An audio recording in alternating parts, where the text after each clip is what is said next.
Fine, just transfer the money. What? You should send the money to her account, she's going through a tough time. But you gave her most of your salary already, didn't you? I don't think that matters. You're so cold. My name is Kelly, I'm 32 years old, and I work at a tax accountant office in Tall. My husband, Luis, is 2 years younger than me, and we met at the bar where he works. We became friends at work, and after a year of dating, we got married.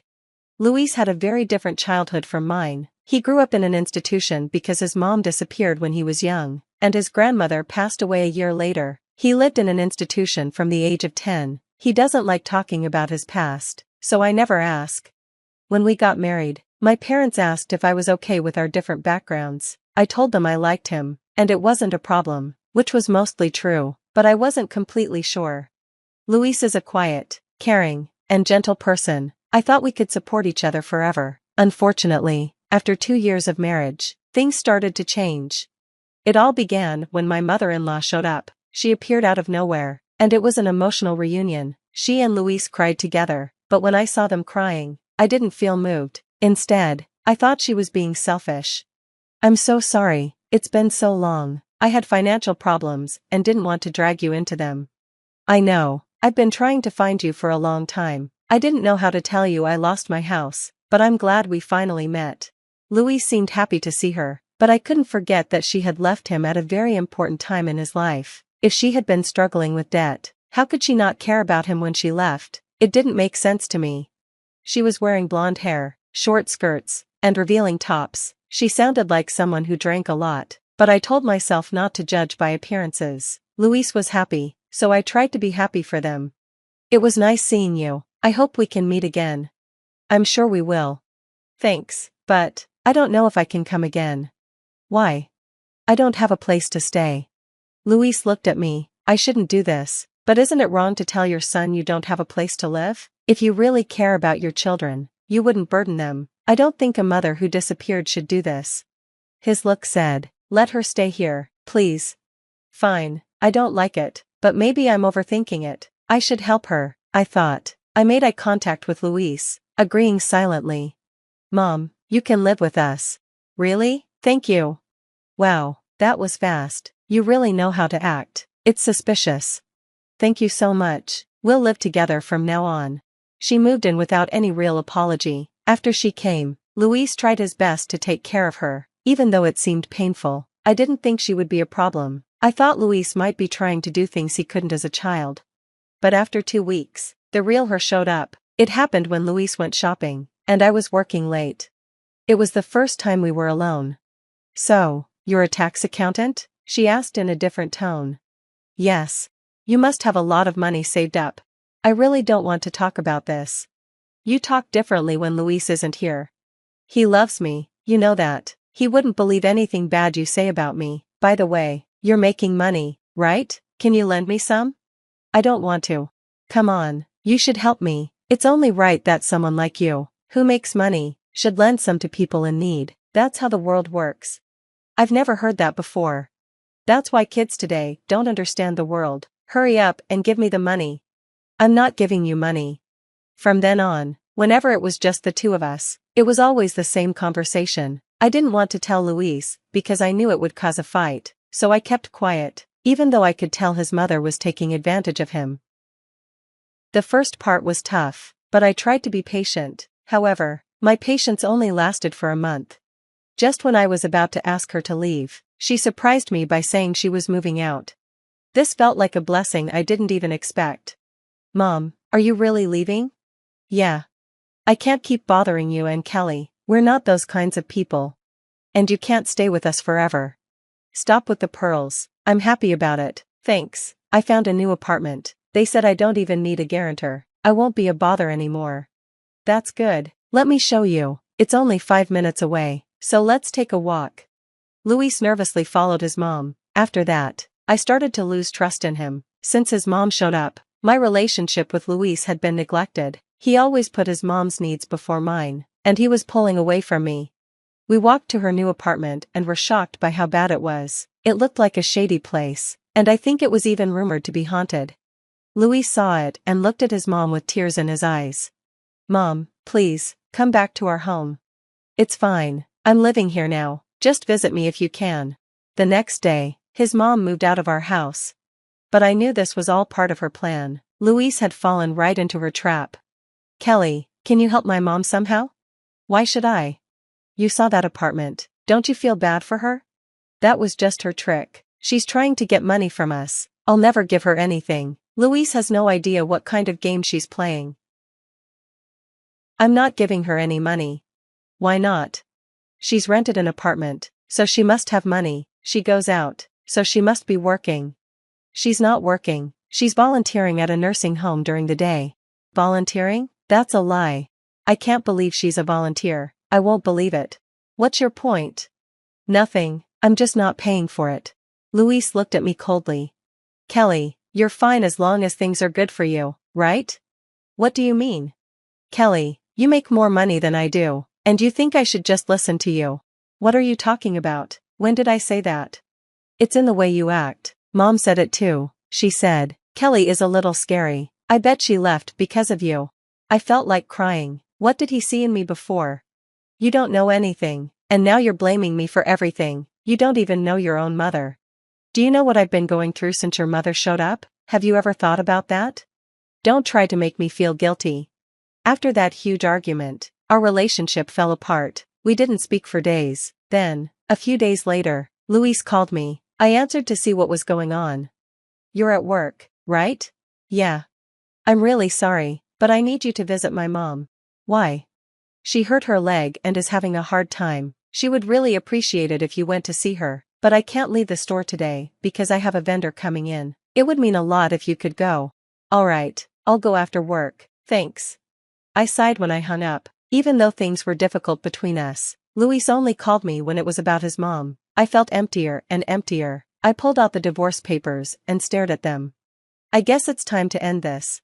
After work, I went to the apartment. You're late. My mother-in-law's leg was bandaged. How are you feeling?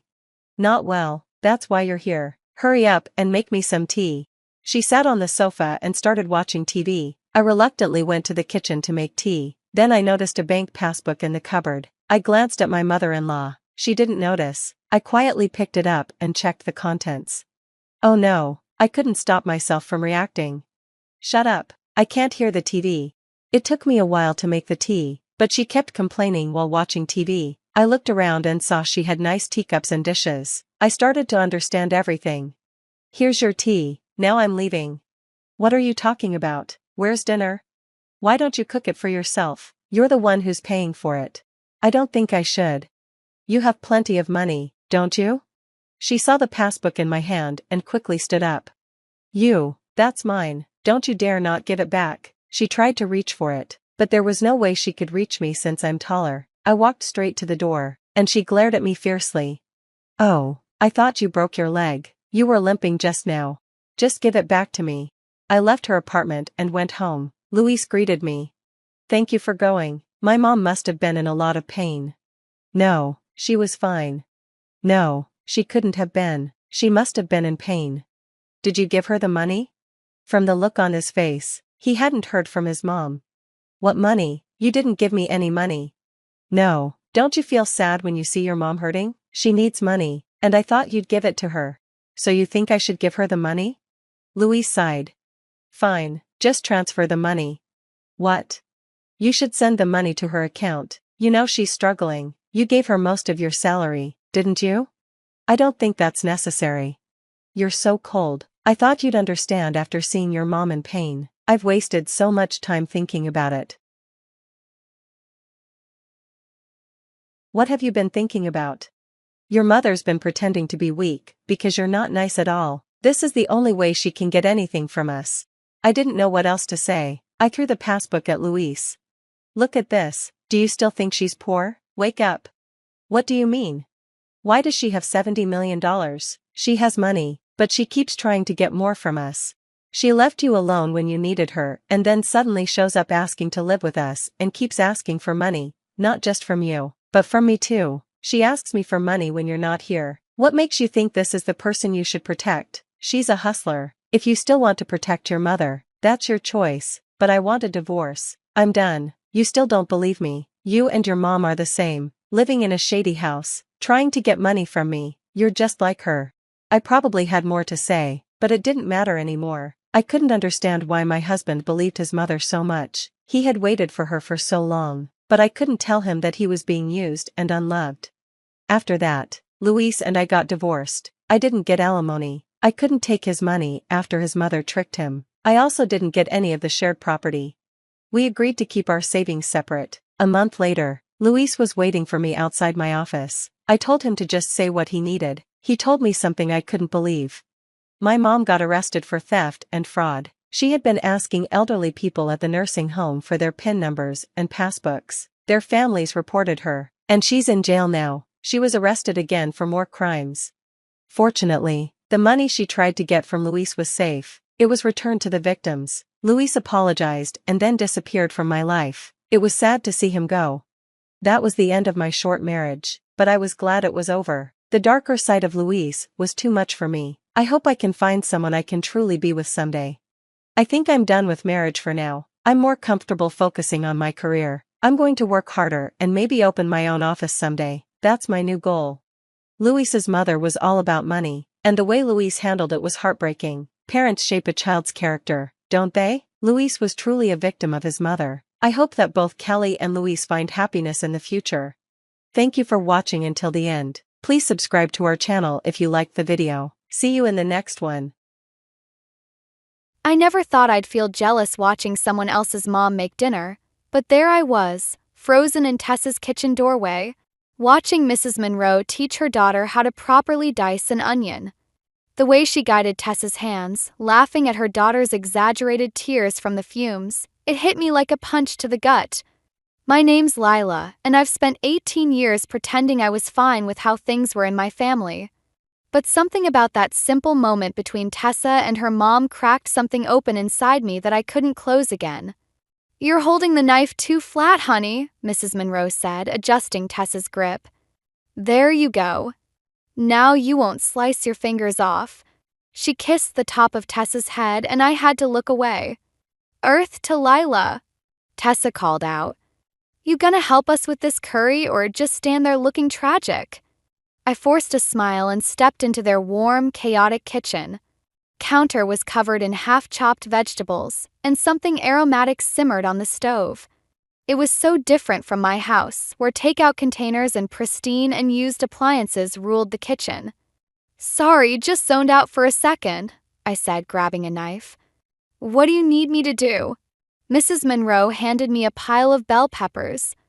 "These need to be julienne, that means thin strips, sweetie. And tell me how that college application process is going. Your mother mentioned you were looking at state?" I focused on the pepper, carefully removing the seeds. "Actually, I'm thinking about taking a gap year. Maybe work for a while, figure things out." I waited for the lecture about wasting potential, the one my parents had already given me twice this week. Instead, Mrs. Monroe just nodded. "That's perfectly reasonable. Sometimes we need time to find our path." She squeezed my shoulder as she passed, and I nearly cut myself from the unexpected gesture. My phone buzzed, probably my mother reminding me about dinner. I've been avoiding going home lately, making excuses to stay at Tessa's or the library. Anything to dodge another silent meal where the only sounds were forks scraping plates and my father's occasional comments about his dental practice. "Stay for dinner?" Tessa asked, reading my mind as usual. "Mom always makes too much anyway." Before I could answer, my phone buzzed again. This time it was a text from my father. "Family meeting tonight. Mandatory. 7 p.m. sharp." "Can't," I said, showing Tessa the text. "Apparently, we're having a family meeting." "Ooh, sounds serious," Tessa waggled her eyebrows. "Maybe they're finally getting you that pony you asked for when you were 7. I forced a laugh, but something felt off. My parents didn't do family meetings. They did carefully scheduled appointments and efficiently managed conversations, usually about my academic performance or career trajectory. "I should head out," I said, washing my hands. "Thanks for letting me help with dinner, Mrs. Monroe." "Anytime, sweetheart. You're always welcome here." She gave me a quick hug and I had to blink back sudden tears. The walk home felt longer than usual. Our house stood dark and imposing against the evening sky, every window dark except for my father's study. Through the glass, I could see him on the phone, pacing with that focused expression he got when closing a deal or planning an investment. My mother's car wasn't in the driveway yet, but her text had confirmed she'd be home for the meeting. Whatever this was about, it was big enough to disrupt her usual late nights at the office. I stood at the bottom of our perfect stone walkway, looking up at our perfect house with its perfect landscaping, and felt something shift inside me. Whatever was coming, whatever this meeting was about, I had a feeling it would change everything. Taking a deep breath, I started up the path, the smell of Tessa's family's curry still clinging to my clothes. A reminder of everything I didn't have waiting for me behind that heavy front door. The family meeting turned out to be more of an execution, just with expensive wine instead of a last meal. My parents sat across from me at our formal dining table, their faces wearing the same expression they used when firing household staff. "We're moving to Switzerland," my father announced, swirling his wine like this was a casual dinner conversation. "I've accepted a position with an international dental consortium. Your mother will be heading their PR department." I waited for the rest, the part about my college plans, about where I'd be living. The silence stretched until I realized they weren't going to say it. I had to ask, "When do we leave?" My mother's perfectly manicured fingers tapped against her wine glass. "We leave in 3 weeks. You, however, will not be joining us." The words hit like ice water. "What?" "You're 18 now, Lila," my father said, his tone practical. "Old enough to start building your own life. We've arranged for your trust fund to become accessible, and there's enough there for a modest apartment and living expenses while you attend university." I stared at my mother, searching for any hint of emotion. She met my gaze with the same detached interest she showed during charity galas. "This is an opportunity for you to develop independence," she said. "We've provided everything you need to succeed. Everything except parents who gave a damn. When were you planning to tell me? Or was this meeting my notice to vacate?" My voice came out steadier than I felt. "Don't be dramatic," my father sighed. "We're giving you 3 weeks to make arrangements. That's more than generous." I pushed back from the table, my chair scraping against the hardwood. "Right. Generous. Like abandoning your kid is some kind of gift." "We're not abandoning you," my mother's voice sharpened.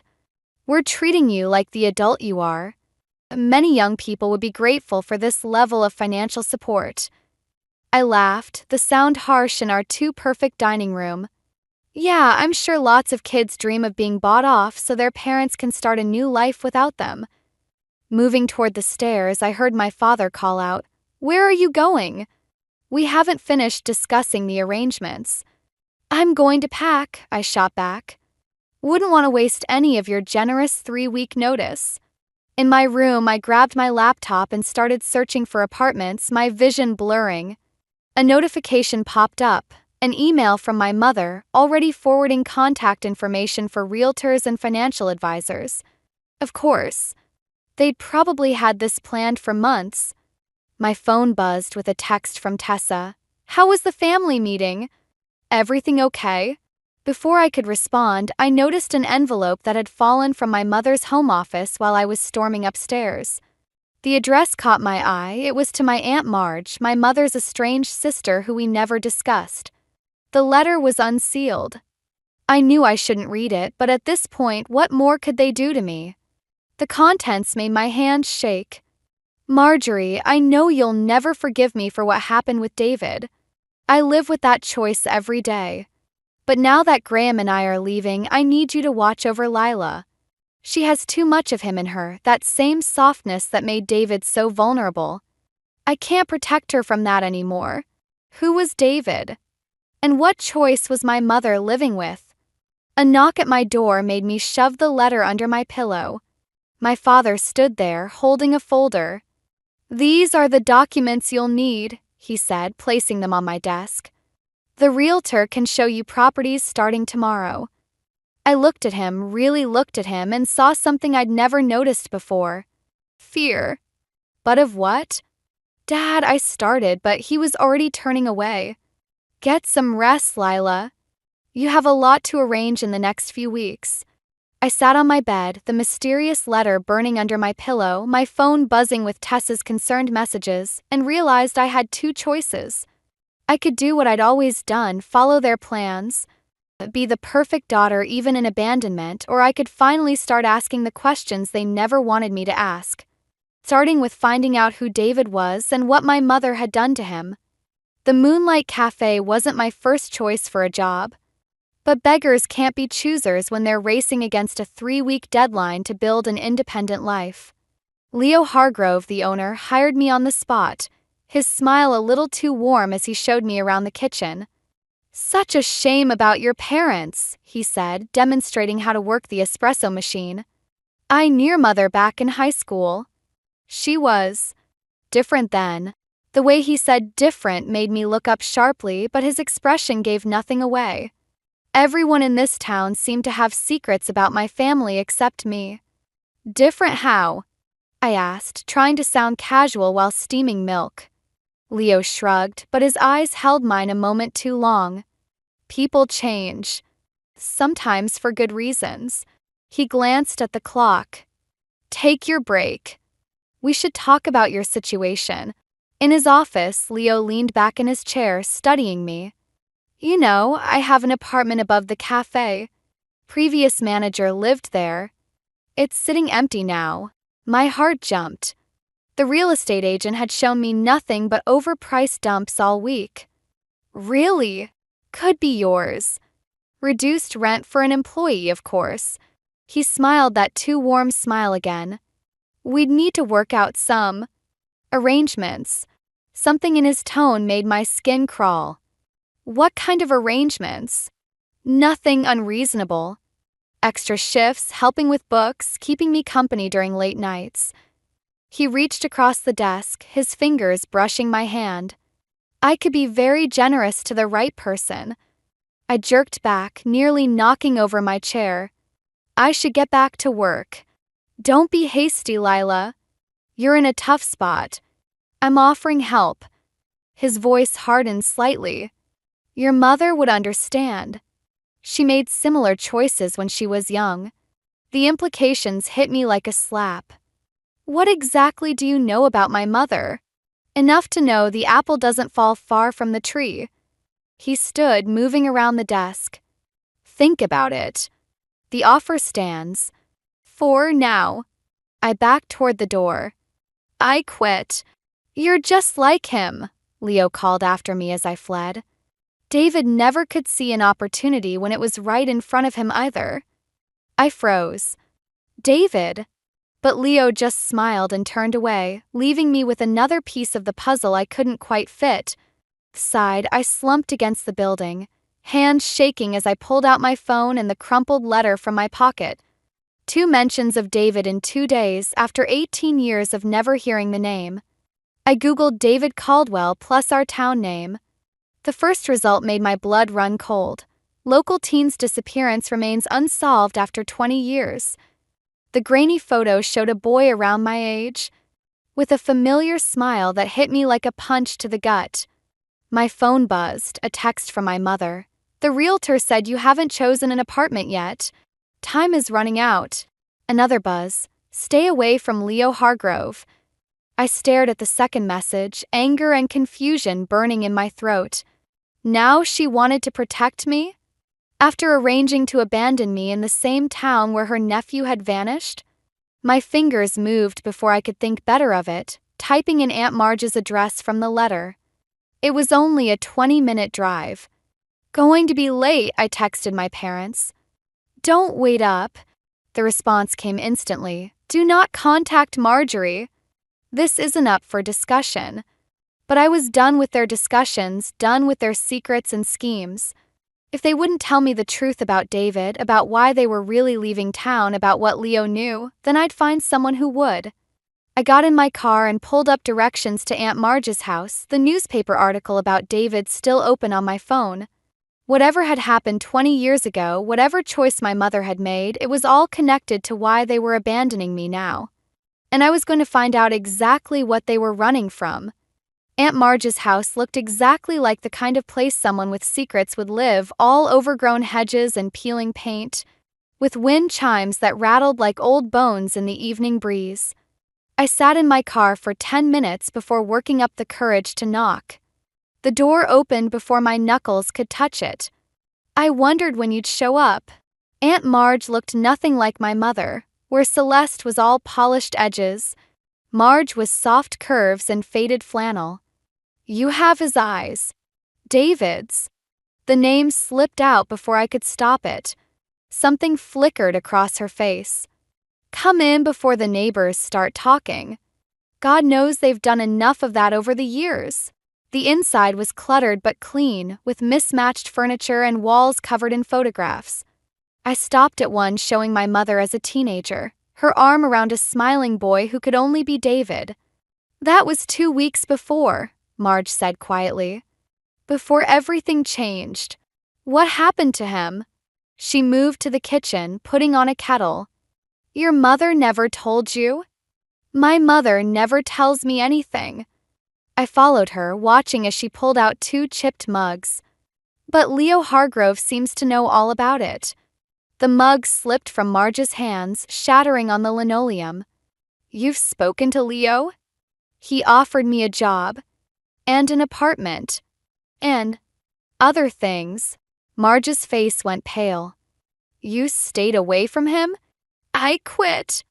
But he said something about my mother making similar choices when she was young.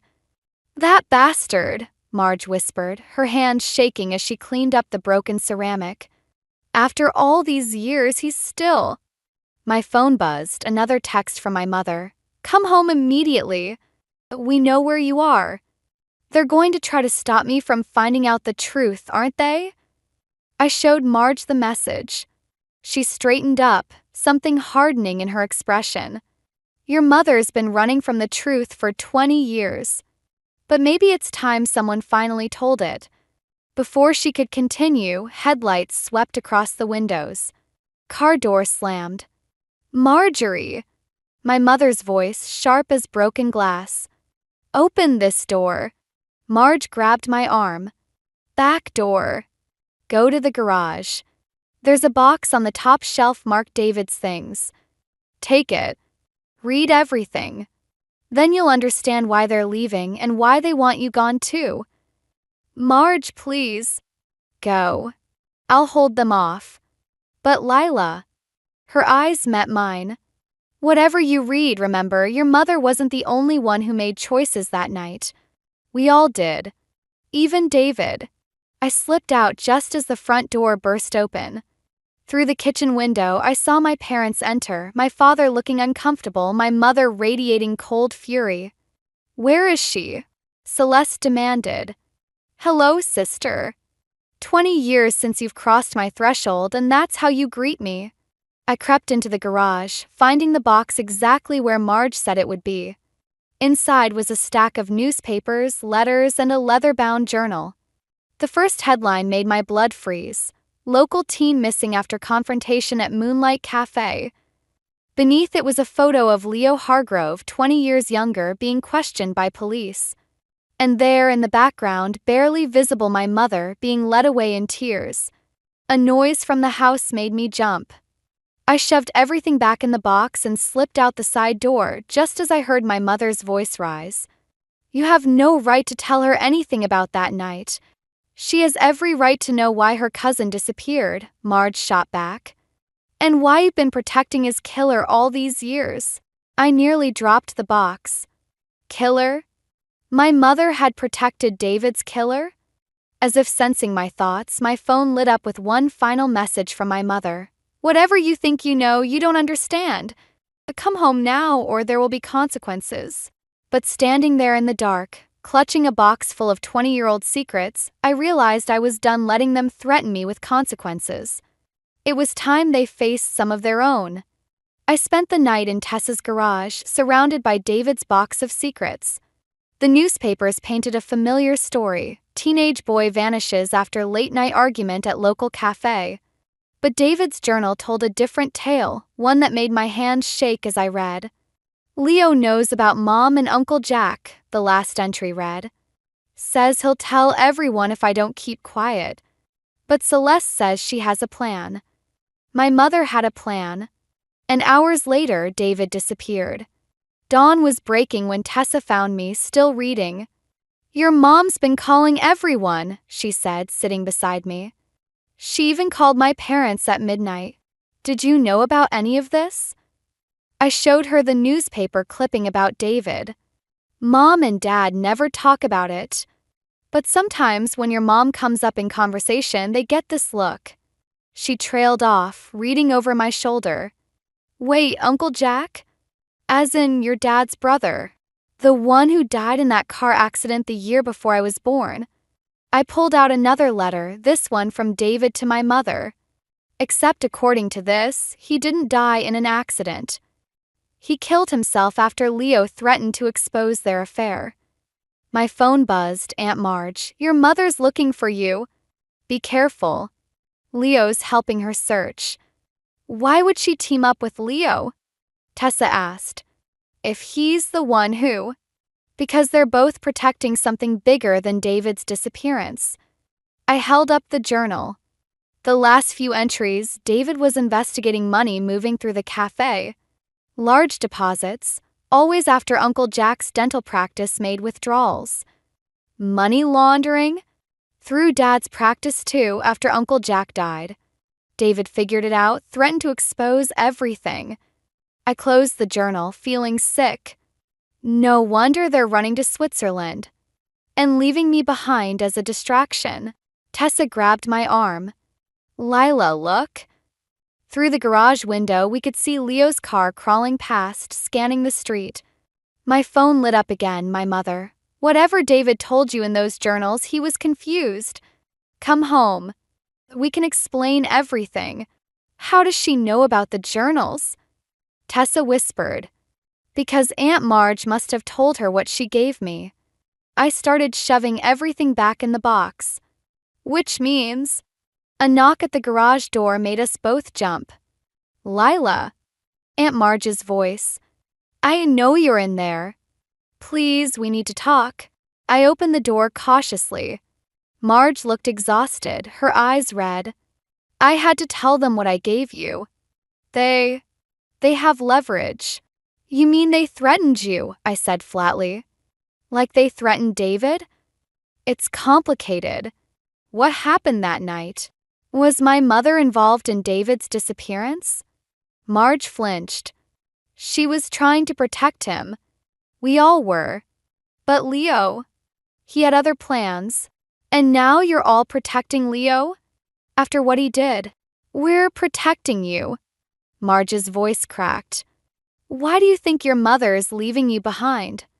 As long as you're here, safe and ignorant, Leo won't. Car door slammed outside. My mother's voice carried through the garage. Marjorie?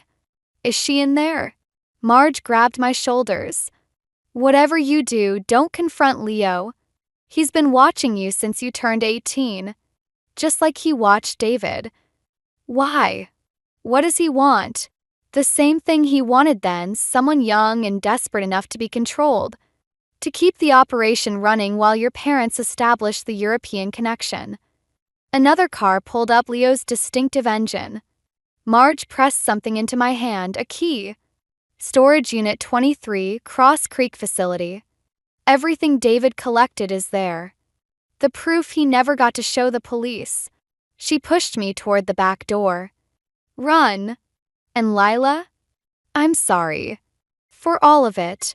As I slipped out into the morning light, I heard Leo's voice. Found her car around the corner. She can't have gone far. They were wrong about one thing. I wasn't running from the truth anymore. I was running toward it, straight to the evidence that would bring down everyone who'd had a hand in destroying David's life. And maybe, finally, give him the justice he deserved. The storage unit door groaned open, revealing stacks of boxes and a musty darkness that made my skin crawl. I'd barely switched on my phone's flashlight when I heard footsteps behind me. I knew you'd come here. My mother's voice, tired and hollow. Just like David did. I spun around. She stood in the doorway, looking smaller somehow, her perfect posture crumbling at the edges. How did you? Marge texted me. She's trying to protect you, even if you can't see it. She stepped inside, closing the door behind her. We all were. By covering up his murder? Murder. She laughed, a broken sound. Is that what you think happened? The journal entries, the money laundering, Leo's threats. Leo didn't kill David. She moved to a stack of boxes, running her fingers along one marked evidence. David killed himself.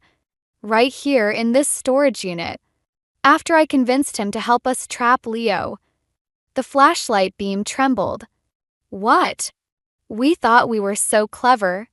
David would pretend to join Leo's operation, gather evidence, wear a wire.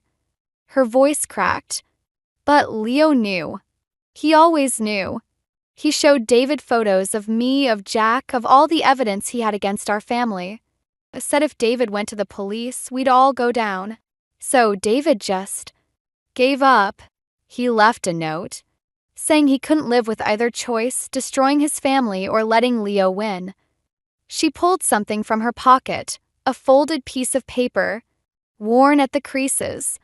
I found him here. Too late. I grabbed the note, my hands shaking as I read David's last words. I'm sorry, Aunt Celeste. I tried to be strong enough. Take care of Mom. That's why you're so cold, I whispered. Why you never. I got your cousin killed by trying to fix things. By thinking I could outsmart someone like Leo. She met my eyes. When I saw you getting closer to him at the cafe, watching him draw you in like he did David, a metallic click cut her off. The storage unit door. Quite the family reunion. Leo's voice made my blood freeze. Though you forgot to invite me. He stood in the doorway, backlit by the hallway fluorescence. Something glinted in his hand. You're not taking her too, my mother stepped between us. Actually, Celeste, I think it's time Lila learned the whole truth. About David, about Jack. He smiled. About what really happened to all that money. Mom, my voice sounded small, even to me. What's he talking about? Tell her, Celeste. Tell her who really suggested using David as bait. Who knew he was unstable, knew he might crack under pressure. That's not, my mother started. Tell her who kept the operation running after David died. Who used her own guilt to build our little empire. He stepped closer.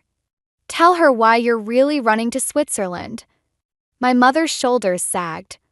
I had to protect what was left of my family. By working with him. The betrayal burned in my throat. After what he did to David, I did what I had to do. And now, she turned to Leo. Now we're done. The evidence, the accounts, everything David collected, it's all here. Take it. Leave Lila out of this. Leo's laugh echoed off the metal walls. Oh, Felicite. You still think you're in control? He raised the gun. But we both know how this ends. Just like it did with David. The storage unit plunged into darkness as my flashlight died. A shot rang out. Someone screamed, maybe me. When the emergency lights flickered on, my mother lay crumpled against the boxes, red spreading across her designer blouse. Leo was gone, along with the box-marked evidence. Mom!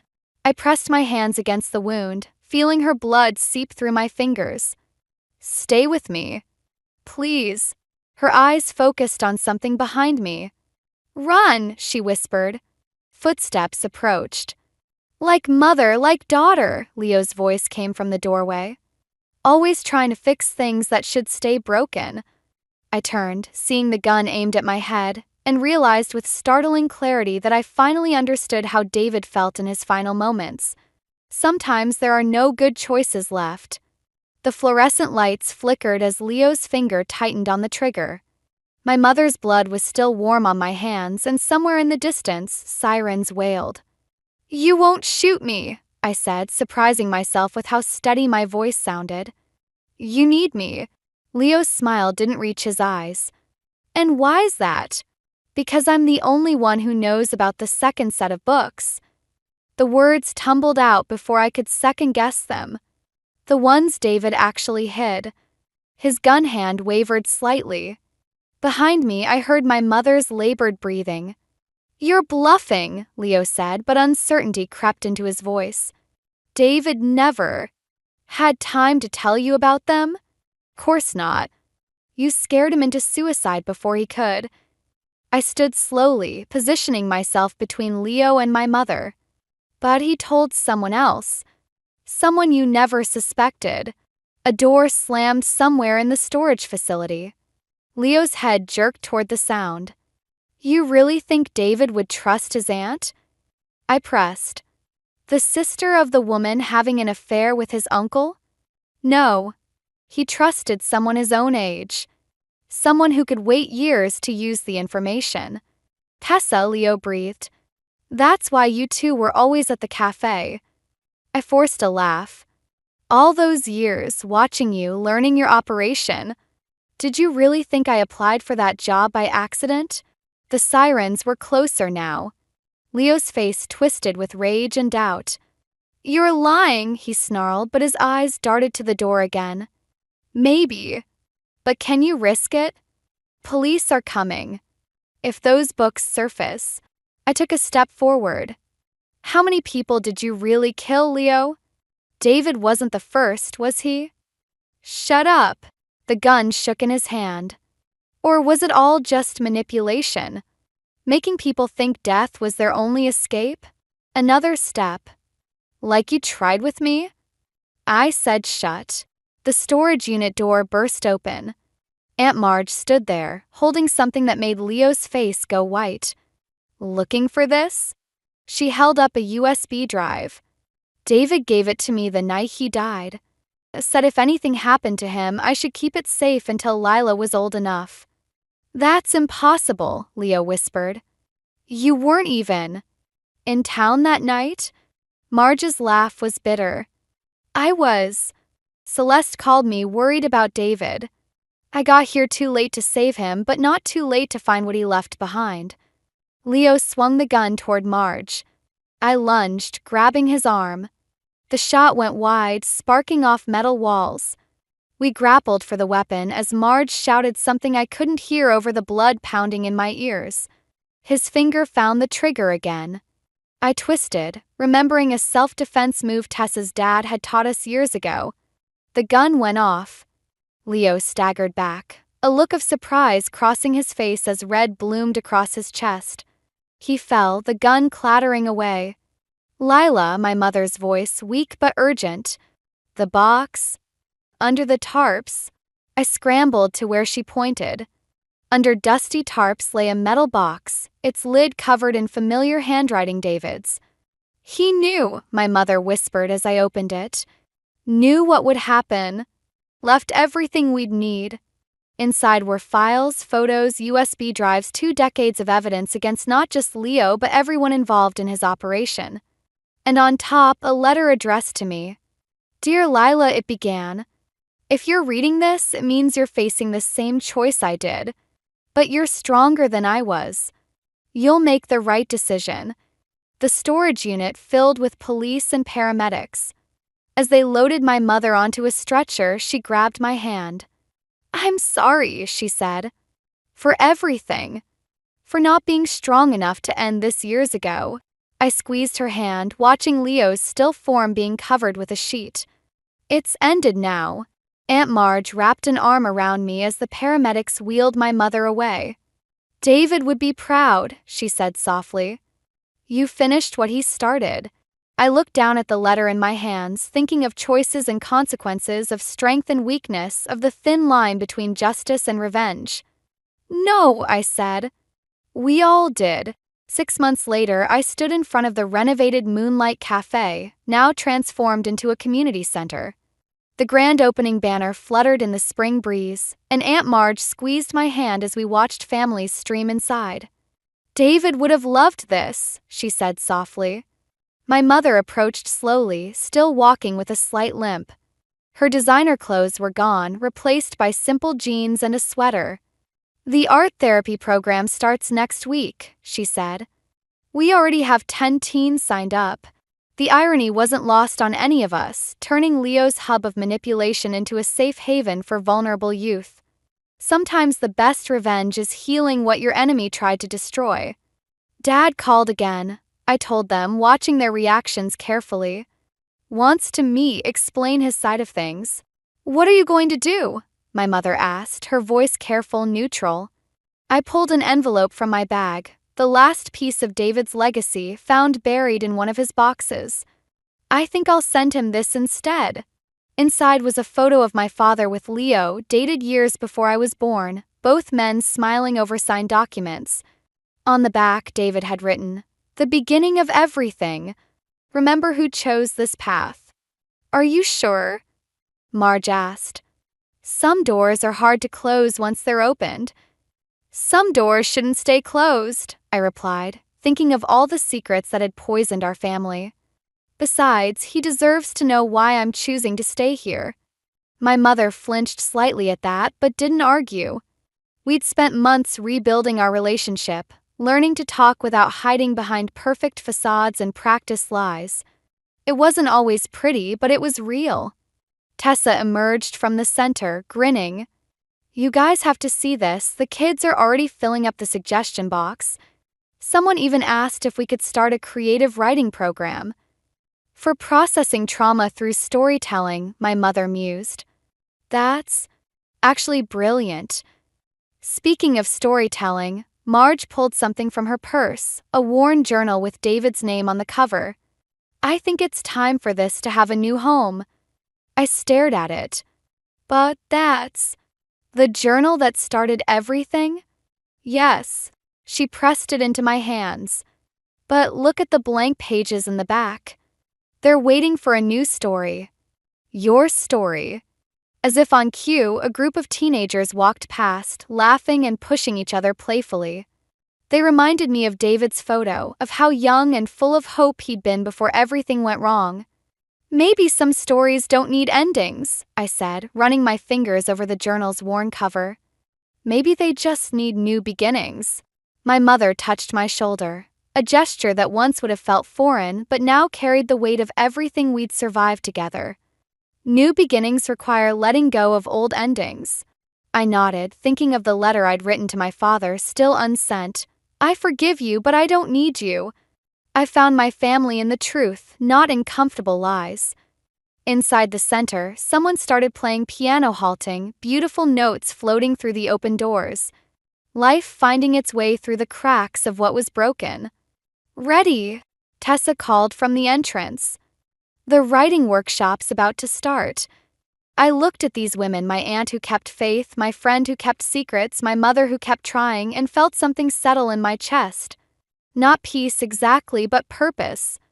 "Actually," I said, "I think I'm ready to tell my own story." As we walked inside together, I caught a glimpse of our reflection in the window, 4 women, all carrying different pieces of the same broken history but moving forward anyway.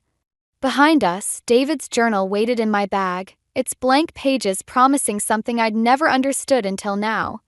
Sometimes the best revenge isn't about making others pay for the past.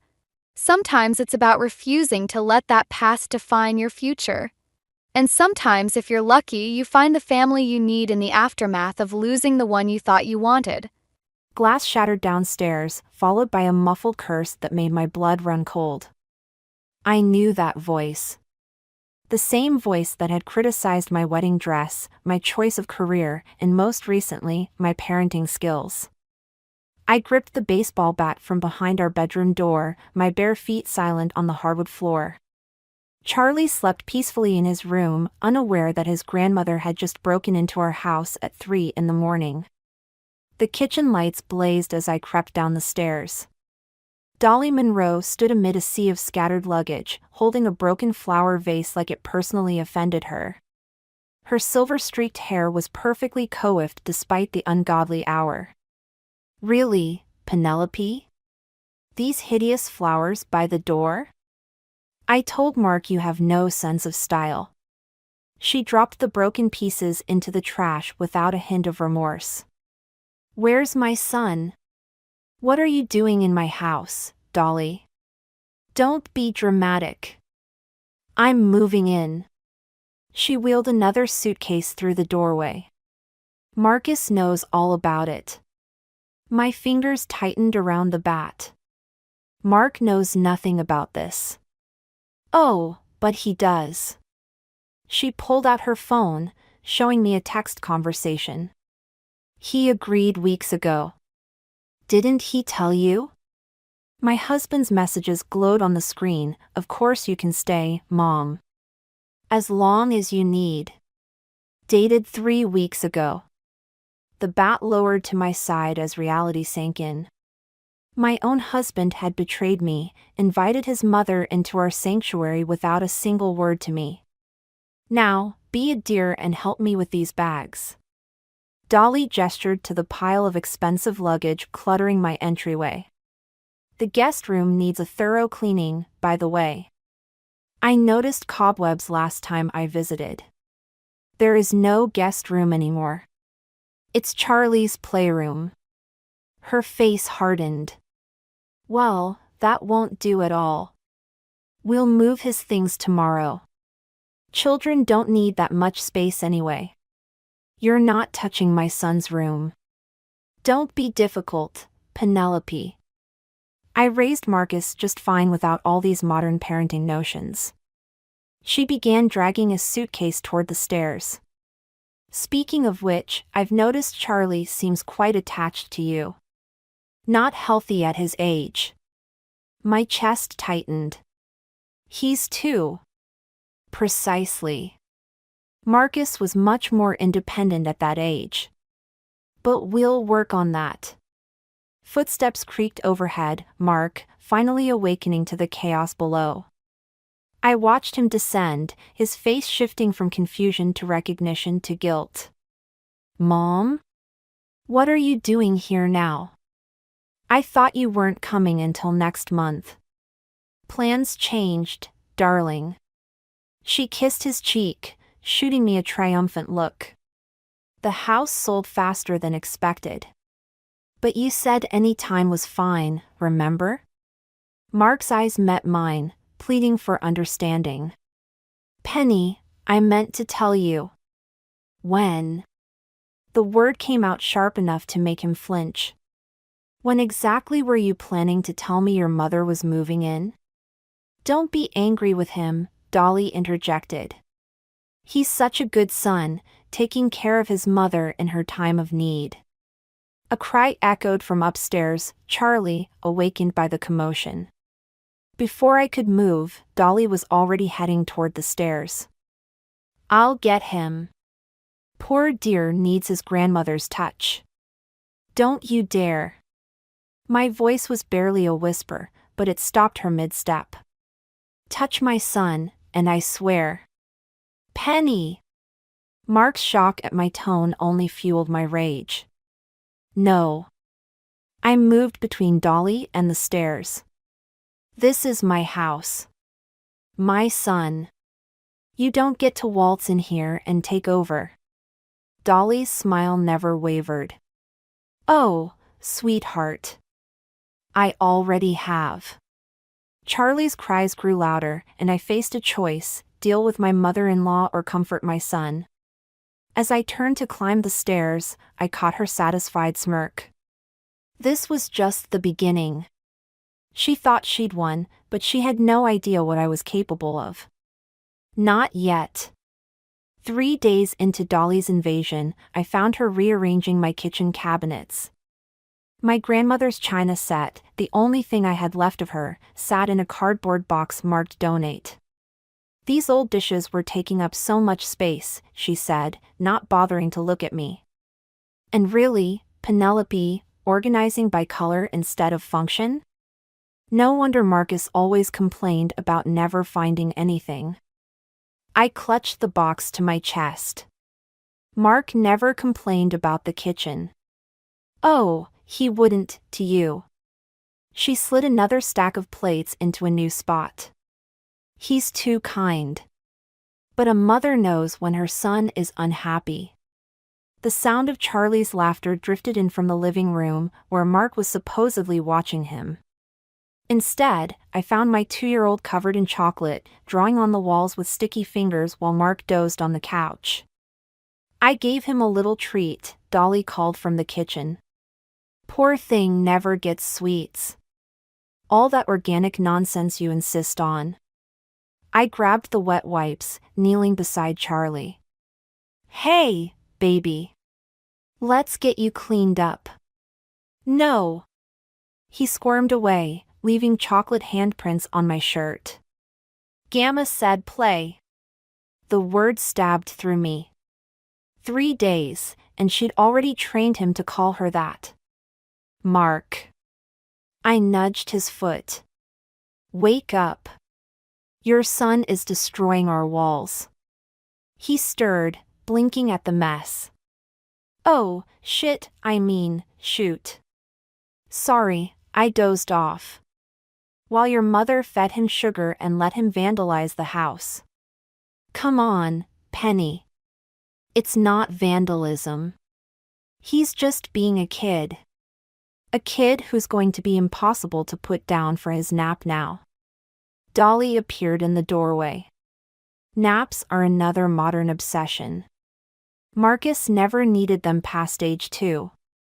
Well, Charlie does. I lifted my squirming son. And he needs structure, not sugar and chaos. Structure? She laughed. Is that what you call your rigid little schedules?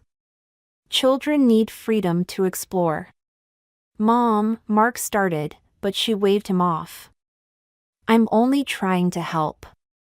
Heaven knows you both need it, working such long hours. Which reminds me, I've been thinking about the guest room situation. There is no situation, I said. You're not taking Charlie's playroom. Actually, Mark cleared his throat. Maybe we should consider it. Just temporarily. Mom needs her own space, and Charlie has plenty of room in his bedroom for toys. The betrayal burned worse than the first night. You're taking her side? I'm not taking sides. I'm trying to be practical. Practical would have been discussing this with your wife before inviting your mother to live with us. Dolly touched Mark's arm. Don't let her make you feel guilty, darling. You're being a good son. A good son? I laughed. What about being a good husband? A good father? Penny. No. I'm done. I headed for the stairs with Charlie. Clean up this mess. Both of you. You see how she speaks to you? Dolly's voice carried up the stairs. So disrespectful. Your father would never have tolerated. Don't. Mark's sharp tone surprised me. Don't bring Dad into this.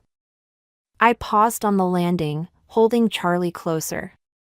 I'm only saying what he would have said, Dolly continued, her voice softening.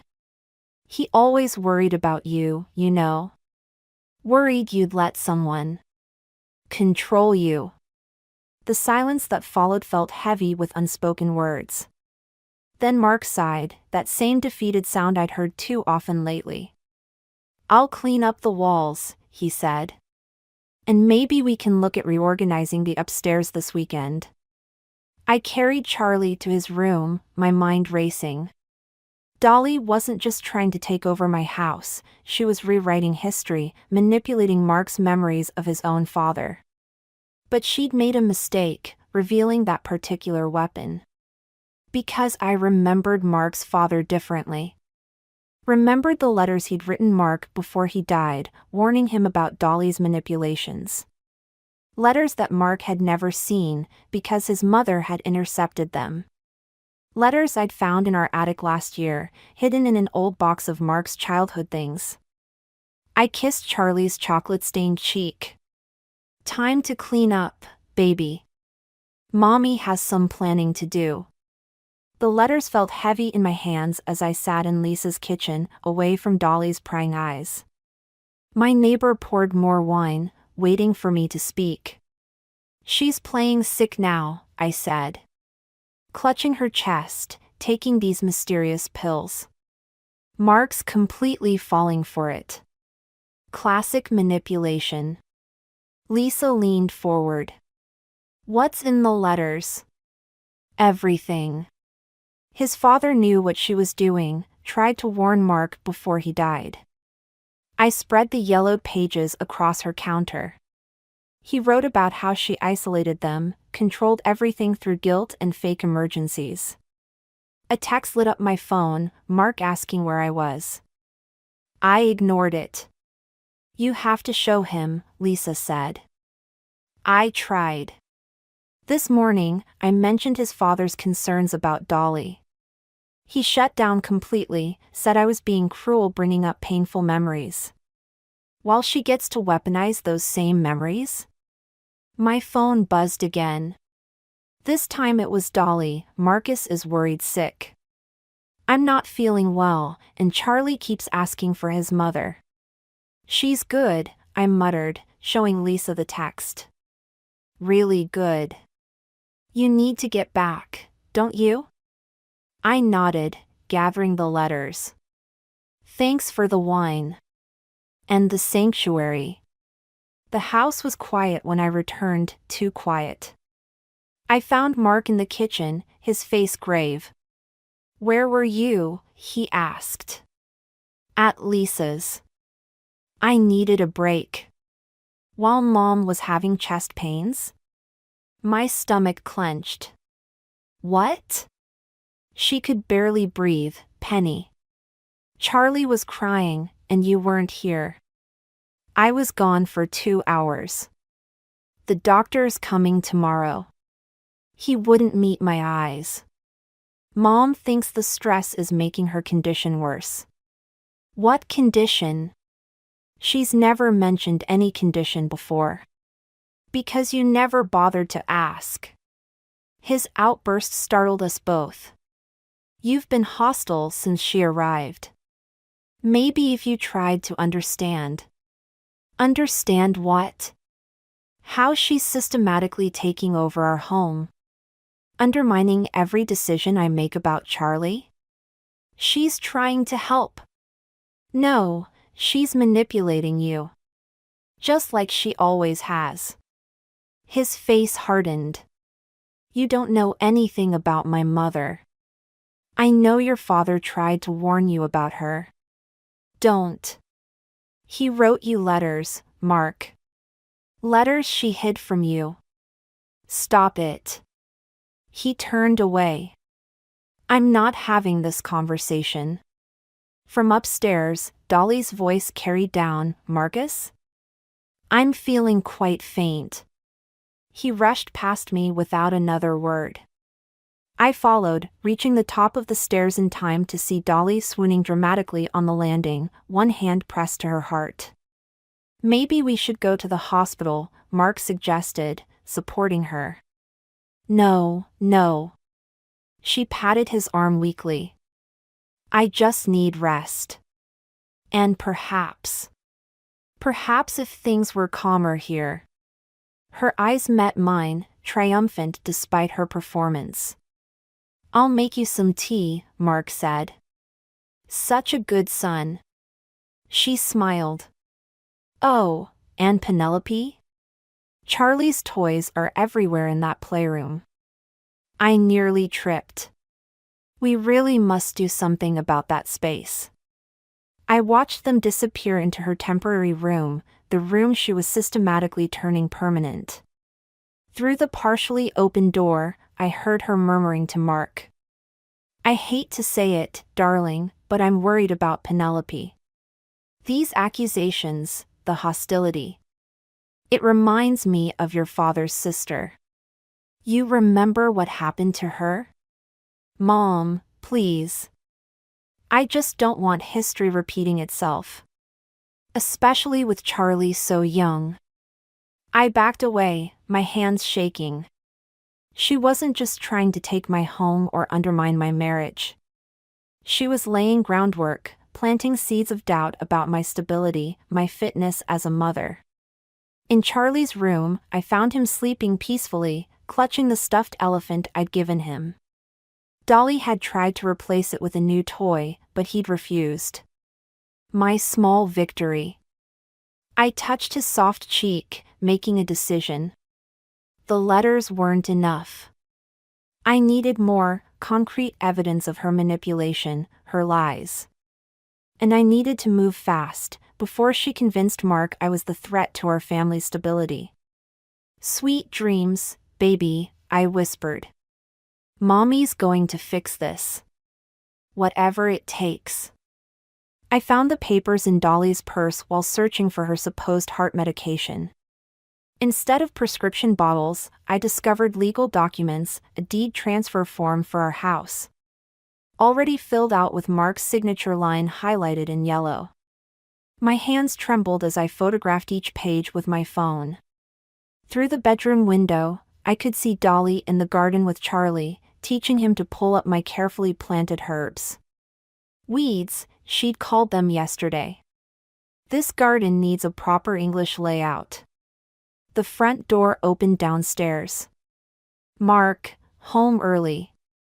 I slipped the papers back into her purse, exactly as I'd found them. "Mom?" His voice carried upstairs. "Penny?" I met him in the kitchen, where he was frowning at a stack of mail.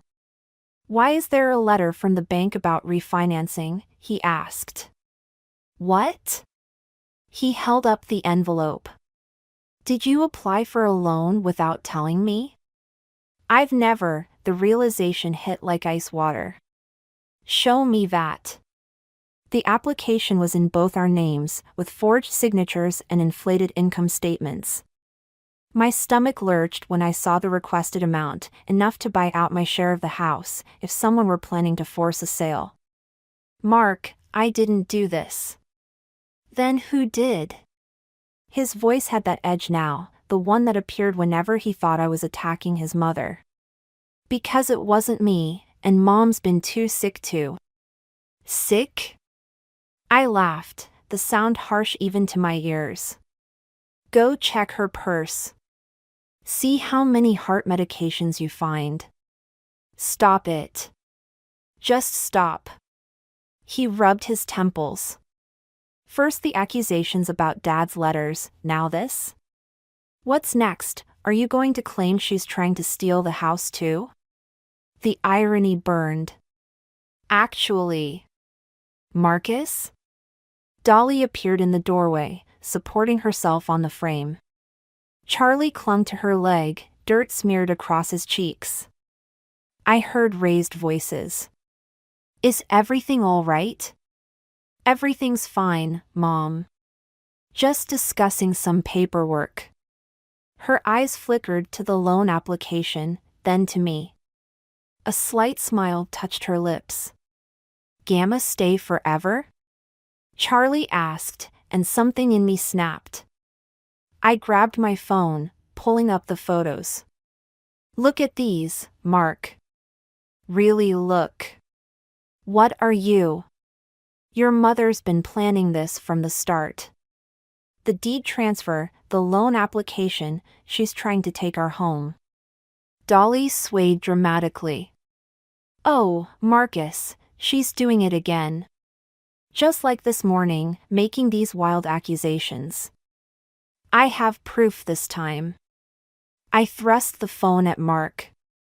"She's not sick. She's not helpless. She's..." "Enough." Mark's shout made Charlie jump. "I can't take any more of this paranoia. Mom's right, you need help."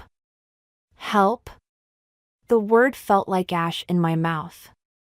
"I've been reading about postpartum psychosis," Dolly said softly. "It can appear months or even years after." "Don't you dare." I stepped toward her, but Mark moved between us. "Penny, you're scaring Charlie." Our son was crying now, still clutching Dolly's leg. She stroked his hair with practiced concern. Perhaps I should take him upstairs, she suggested. While you two talk? No. I moved to grab Charlie, but Mark caught my arm. Let her take him, he said. You're not thinking clearly. I watched helplessly as Dolly led my son away, her limp magically more pronounced. The moment they disappeared upstairs, I wrenched free from Mark's grip. She's going to take everything, I whispered. And you're helping her do it. I'm trying to help you. He reached for me again, but I backed away. We can find someone for you to talk to, get you the support you need. Support? I grabbed my keys from the counter. I'll show you exactly what kind of support I need. Where are you going? To get my son back. I headed for the stairs. And if you try to stop me, I swear I'll. You'll what? His voice was cold now. Prove everything Mom's been saying about your stability? I froze, understanding finally hitting me. This was her masterpiece, turning my own husband against me, making my desperate attempts to protect our family look like madness. You're right, I said quietly. I need some air. Just a walk to clear my head. He relaxed slightly, believing he'd won. But as I walked out the door, I wasn't heading for a casual stroll. I was going to war. Lisa's laptop glowed in the darkness of her kitchen as we scrolled through years of Dolly's social media history. Empty wine glasses and scattered papers surrounded us, bank statements, property records, old newspaper clippings. There, Lisa pointed. 3 other houses in 5 years. All belonging to widowers or divorced men with children. And she lived in each one until the families fell apart. Lisa clicked through the photos. She's done this before, Penny. Multiple times. My phone buzzed, another message from Mark, come home. We can talk about this. And then, Mom's worried about your state of mind. He's already talking about psychiatric evaluations, I said. Dolly's convinced him I'm having some kind of breakdown. Then we need proof she's done this before.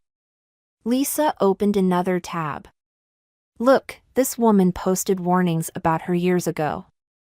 Caroline Bennett. Her father almost lost everything.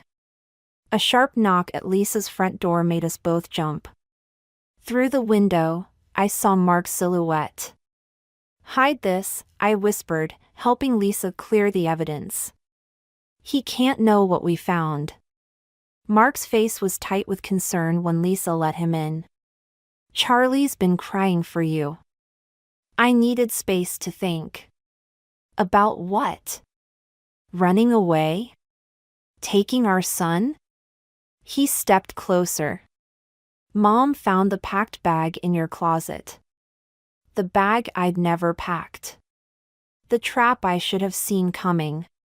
Mark. She's right, isn't she? You're not well. Your mother is a predator.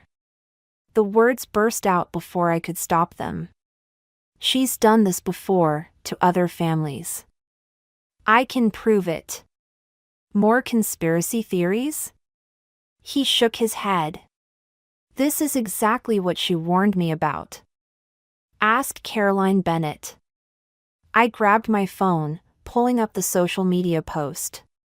Or David Thompson's family. Or. Stop. He held up his hand. Just stop. Come home. We'll get you help. I'm not crazy. Then why are you acting like this? Searching through Mom's things, making wild accusations, planning to kidnap our son? I never. The bag, Penny. Packed with Charlie's clothes and your passport. Lisa stepped between us. Mark, maybe you should listen. Stay out of this. His voice hardened. You're only encouraging her paranoia. My phone chimed again. A message from an unknown number. This is Caroline Bennett. Lisa reached out. We need to talk about Dolores Monroe. Hope flared, but I kept my expression neutral. Fine, I said. You're right. I need to come home. Mark's relief was painful to watch. Thank you. Mom suggested we talk to Dr. Phillips tomorrow. Whatever you think is best. I touched his arm, feeling him relax further. I just need to use the bathroom first. In Lisa's bathroom, I quickly typed a response to Caroline, tell me everything. Recording all conversations from now on. Then I deleted the messages and turned on my phone's voice recorder. If Dolly wanted to play games with reality, I'd give her exactly what she wanted, a seemingly unstable daughter-in-law. Slowly surrendering to her manipulation. Let her think she'd won.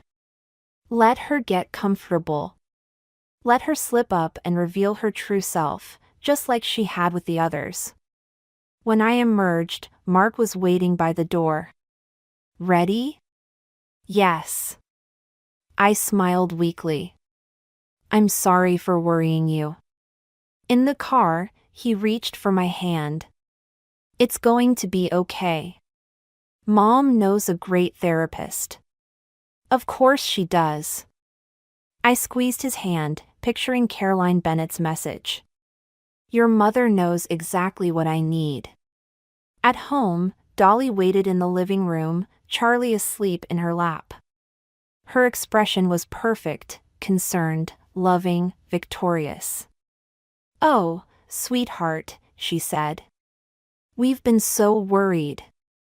I let my shoulders slump in defeat. I know. I'm sorry. She patted the couch beside her. Sit. Tell me what's troubling you. As I sat down, my phone silently recording in my pocket, I thought about all the other families she destroyed. All the other lives she'd invaded and dismantled. You're right, I whispered. I need help. Her smile widened, and in that moment, I saw what Caroline Bennett must have seen, the predator beneath the mask, already savoring her victory. But this time would be different.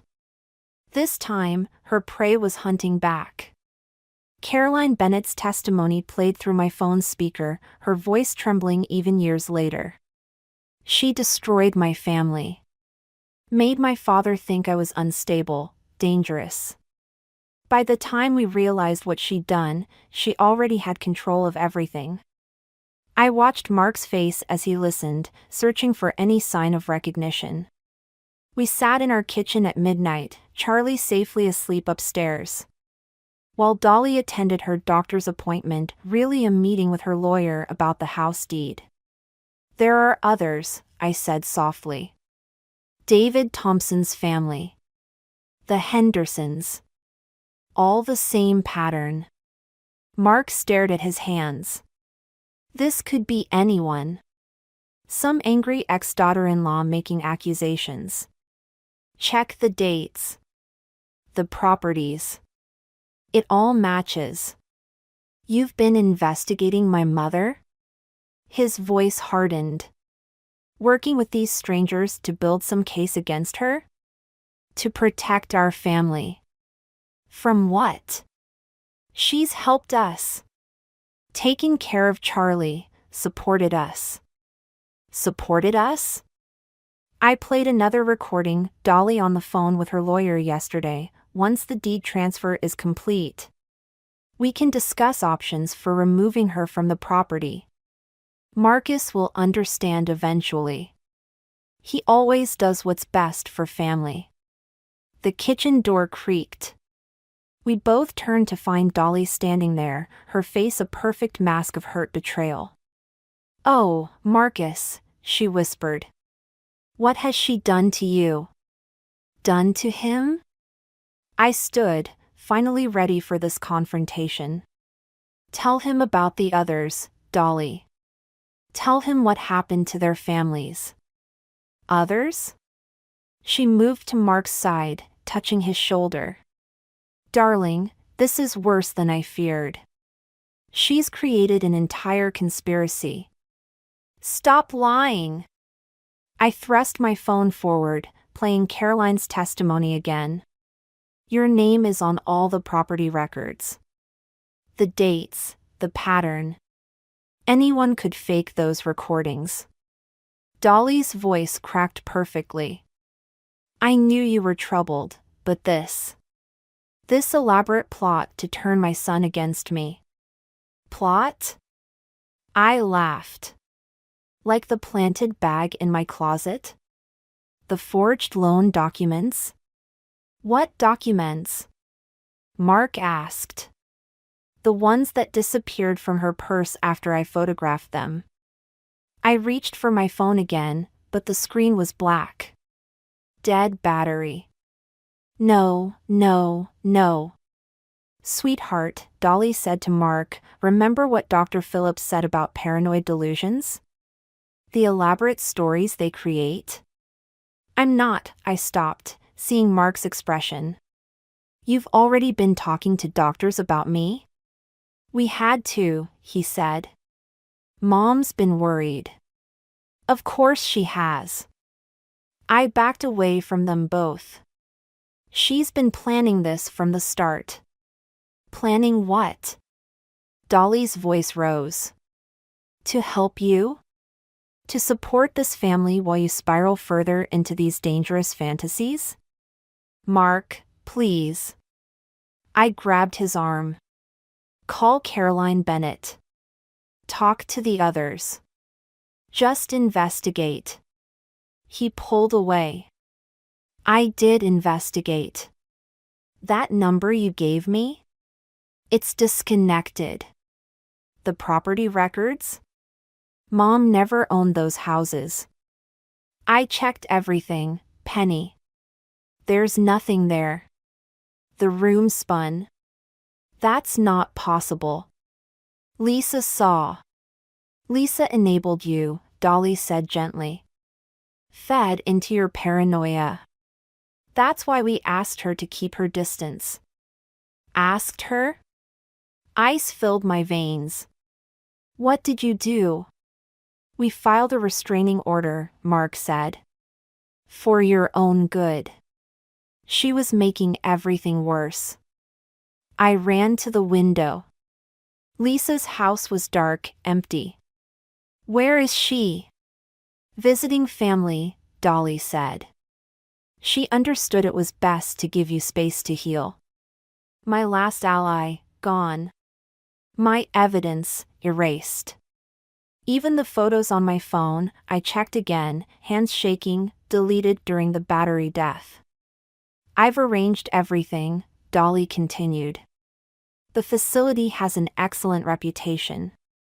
Very discreet. Facility? The word barely came out. Just for a few weeks, Mark said.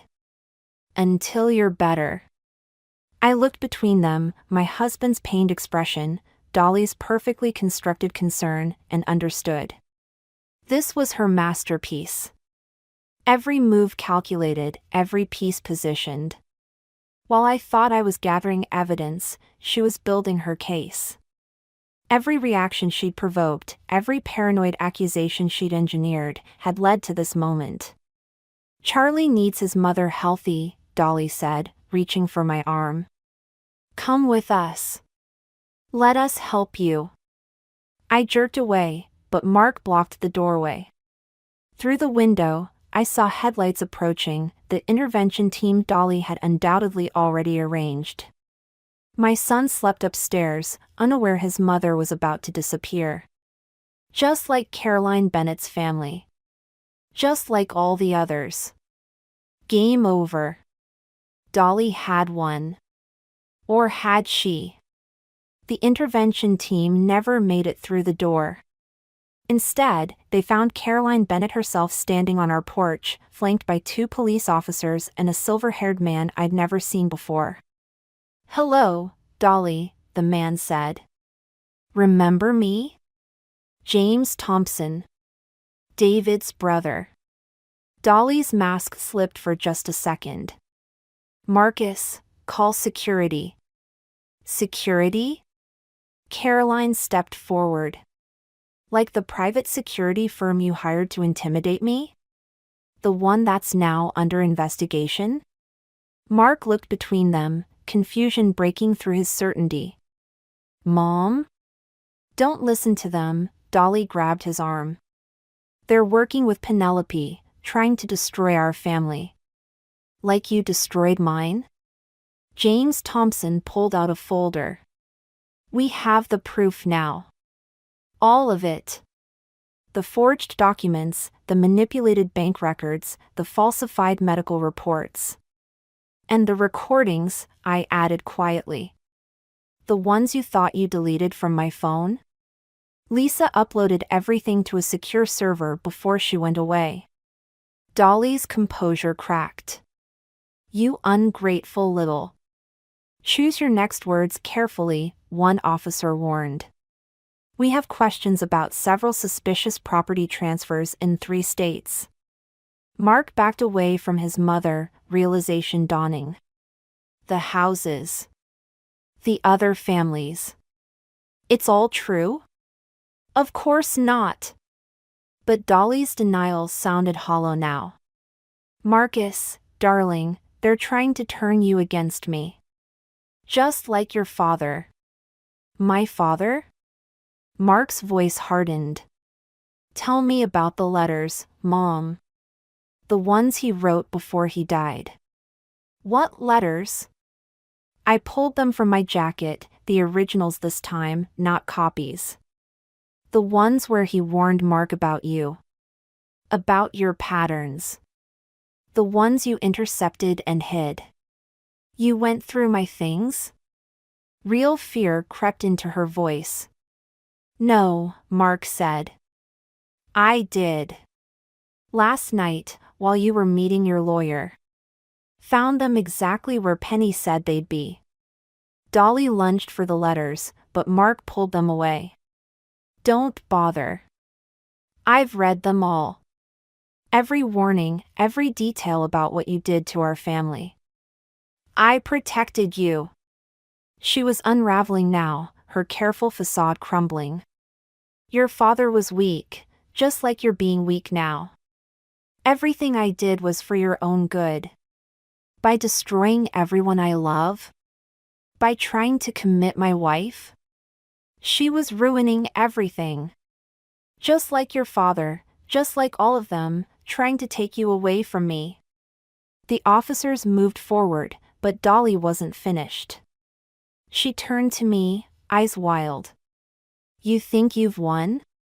You think this changes anything? She laughed, the sound brittle. He'll always choose me. They always do. Because I'm the only one who truly loves them, who understands what's best. No, Mom. Mark's voice was quiet but firm. Not anymore. She froze. Marcus? Officers, he said, I'd like to press charges. For fraud, for the forged documents in my name. For all of it. You can't, she whispered. I'm your mother. Yes. You are. That's what makes this necessary. As the officers led her away, her mask finally shattered completely. She screamed accusations, threats, promises of revenge. But Mark didn't waver. Charlie's cry echoed from upstairs, awakened by the chaos. Mark started to go, but I caught his arm. Wait. I met his eyes. Are you sure? About all of this? He looked at the letters in his hand, then at Dolly being placed in the police car. I should have seen it sooner. Should have believed you. You saw what she wanted you to see. We all did. He touched my cheek, grief and determination warring in his expression. I have to go with them. Make a statement, start making this right. Will you still be here when I get back? Charlie cried out again, and this time I let go of Mark's arm. We'll be here. But Mark? Things can't just go back to normal. I know. He stepped back. I have to prove myself again. To both of you. I watched him walk away, then climbed the stairs to our son. Through the window, I could see Dolly in the police car, her face a mask of fury and fear. She'd lost everything she tried to steal, her son, her control, her carefully constructed reality. But as I held Charlie, I wondered about the cost of victory and whether any of us would ever truly recover from the wounds she'd left behind. Spring bloomed in my restored garden, the herbs Dolly had ripped out now thriving again. Charlie chased butterflies through the new growth while I pulled weeds, each one a reminder of how quickly unwanted things could take root. The doorbell rang. Lisa stood on the porch with a folder of newspaper clippings. They denied her appeal. She'll serve the full sentence. Good. I brushed dirt from my hands. The others? Caroline Bennett got her father's house back. The Thompsons recovered most of their assets. She hesitated. Mark called me again. Charlie's laughter floated across the yard as he discovered a ladybug. I focused on that sound, not the ache that still accompanied his father's name.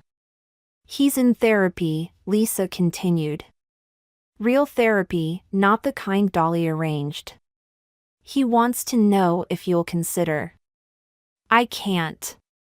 The words came easier now. Not yet. Maybe not ever. He's changed. He had to hit rock bottom to see the truth. To choose truth. I watched Charlie playing. I won't risk Charlie going through that again. Lisa nodded, understanding. We'd had this conversation before, would probably have it again. Some wounds needed more than apologies to heal. Inside, I made coffee while Lisa spread out the clippings. Other cases, other families torn apart by Dolly's manipulations. Some had recovered. Others remained fractured, trust too damaged to rebuild. You know what's strange? I touched a photo of Dolly being led from the courthouse. I almost understand her now. The fear of losing control, of being alone. The things it drove her to do. But you're not her. No. I smiled as Charlie ran past the window. I chose to fight for love, not control. The mail arrived, bills, advertisements, and a thick envelope from Mark's lawyer. Inside was a deed transfer, returning full ownership of the house to me. And beneath it, a letter. You don't have to read it, Lisa said. But I did, scanning words of remorse, of understanding, of hope. The final lines caught me. I'm learning to recognize manipulation, to stand against it. Like you did. Like you taught me to do. Charlie deserves that strength in both his parents, whether we're together or apart. A cry from outside, Charlie had fallen. I rushed out, but he was already picking himself up, brushing off his knees. Okay, Mommy, he declared. I strong. Yes, you are, baby. I hugged him close, breathing in his sweet, solid presence. We both are. Later, after Lisa left and Charlie was asleep, I sat in my garden. The motion sensor light flickered on, illuminating the space where Dolly had once held court, plotting to steal everything I loved. Now only peaceful shadows remained. My phone buzzed, a text from Caroline Bennett, support group meeting tomorrow. Other survivors want to meet you. I thought about Dolly in her prison cell, probably already finding new ways to manipulate those around her. About Mark, finally facing his own wounds and weaknesses. About Charlie, growing up knowing the difference between love and control. The garden needed more work. Some plants were still struggling, others showing surprising resilience. Like family. Like healing. Like truth. I texted back, "I'll be there." Then I pulled one last weed, its roots deep but not unbreakable. Above me, stars pierced the darkness, countless points of light, each one a reminder that even the darkest nights eventually yield to dawn. Charlie's nightlight glowed in his window, a beacon calling me back inside. To him. To our home.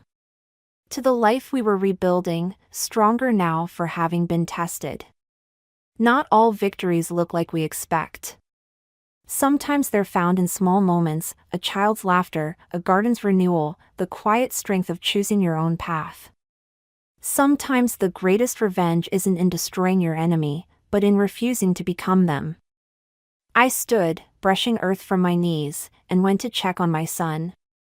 Tomorrow would bring its own challenges, its own choices. But tonight, in this moment, we were safe. We were free. And that was enough.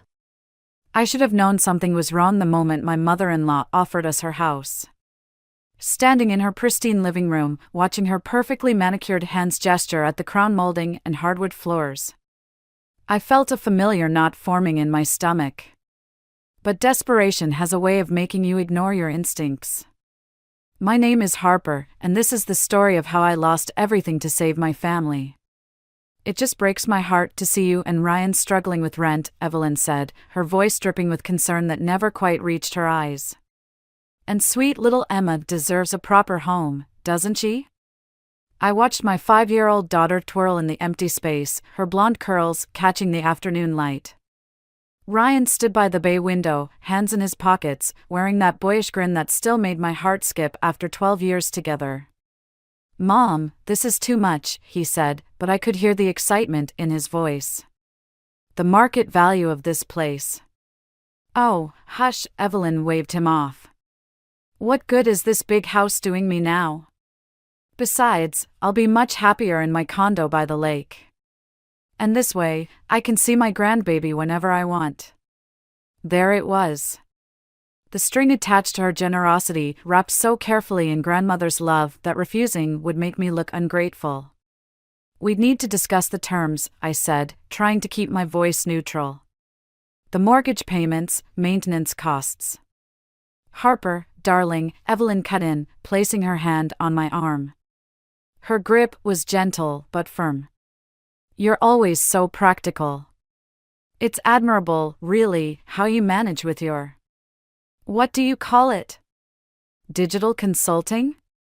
Ryan chuckled. "Mom, Harper's business is doing great. She just landed that startup account last month." Of course, Evelyn smiled. "Though I always thought a traditional job would be more stable. Especially with a young child."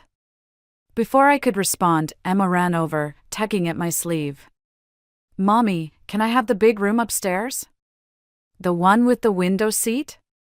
"We haven't decided anything yet, sweetie," I said, but Ryan was already nodding. "Of course you can, princess. That was my old room, you know. Mom, remember when I used to read comics up there for hours?" Evelyn's face softened as she looked at her son. "You were such a thoughtful boy. Always dreaming big dreams." I bit back a comment about how those big dreams had led to 3 failed business ventures and a mountain of debt I was still helping pay off. Instead, I watched them reminisce, feeling like an outsider in what would supposedly be my new home. "The papers are already drawn up," Evelyn announced, pulling a manila envelope from her designer handbag. "My lawyer made it very simple. You'll take over the mortgage payments, and I'll gift you the equity I've built up. It's the least I can do for my only son." Ryan's eyes lit up. "Mom, this is incredible. Harper, can you believe it? No more cramped apartment." I looked around the spacious room, trying to picture our furniture here, our photos on the walls. Our life transplanted into this museum of Ryan's childhood. But all I could see was Evelyn, dropping by unannounced, critiquing my parenting, undermining my decisions. We should sleep on it, I suggested. Make sure we understand all the implications. Oh, there's no rush, Evelyn said smoothly. Though I should mention, I've had other offers. And the market being what it is. Ryan turned to me, his expression a mixture of hope and pleading. Emma was still spinning, lost in dreams of her new room. I felt the walls of the trap closing in, lined with guilt and obligation and the desperate need to give my daughter a better life. Where do we sign? I heard myself say. As Evelyn produced a pen from her bag with triumphant efficiency, I caught a glimpse of something in her expression, not victory, exactly. But satisfaction. Like a spider watching its web do exactly what it was designed to do. I just didn't realize then that I wasn't the only one caught in it. It took exactly 3 weeks for the cracks to start showing. I was in our new kitchen, trying to concentrate on a client call, when Evelyn breezed in through the back door without knocking. Again. Oh, are you still doing your little computer meetings? She asked, loud enough that I had to mute myself. She began unloading grocery bags onto the counter, groceries we hadn't asked for, didn't need, and now would be obligated to thank her for. I wrapped up the call as quickly as I could, knowing from experience that ignoring her would only make things worse. Evelyn, we've talked about this. I work from home. These calls are how I make my living. Of course, dear. Though Ryan mentioned you might be looking for something more stable? She arranged organic produce in the fridge with surgical precision. My friend Margaret's daughter just started at that lovely accounting firm downtown. They're always looking for qualified people. The suggestion hung in the air like smoke. I gripped my coffee mug tighter. My business is doing well. The Thompson account alone covered 3 months of mortgage payments. She closed the fridge door with a soft click. Ryan says the payments are becoming a bit of a strain. My head snapped up. What? He's worried about you, dear. All this pressure you put on yourself, trying to prove something. It's not healthy for Emma. Before I could respond, Ryan walked in, fresh from his morning run. He kissed his mother's cheek, then grabbed an apple from the counter. Mom, you're a lifesaver. We were running low on groceries. We went shopping yesterday, I said. Oh. He took a bite, looking genuinely confused. Must have missed that. You didn't miss it. You were there. You insisted on those expensive steaks that, I stopped, noticing the familiar glazed look in his eyes. The one that appeared whenever money came up. Speaking of expenses, Evelyn chimed in, I noticed the gardener hasn't been by. The roses are looking rather neglected. We cancelled the gardener, I said. We're trying to cut back on unnecessary. But darling, proper maintenance is crucial for property value. You wouldn't want to let the house deteriorate, would you? After everything we've done to help? Ryan nodded, mouth full of apple. Mom's right, babe. We should reinstate the service. With what money? I demanded. The same money that's supposedly making the mortgage payments a strain? An uncomfortable silence fell. Ryan and Evelyn exchanged a look I couldn't quite read. I think, Evelyn said carefully, that if you're struggling so much with the basic upkeep, perhaps we should revisit the arrangement. We're not struggling, I said. We're budgeting.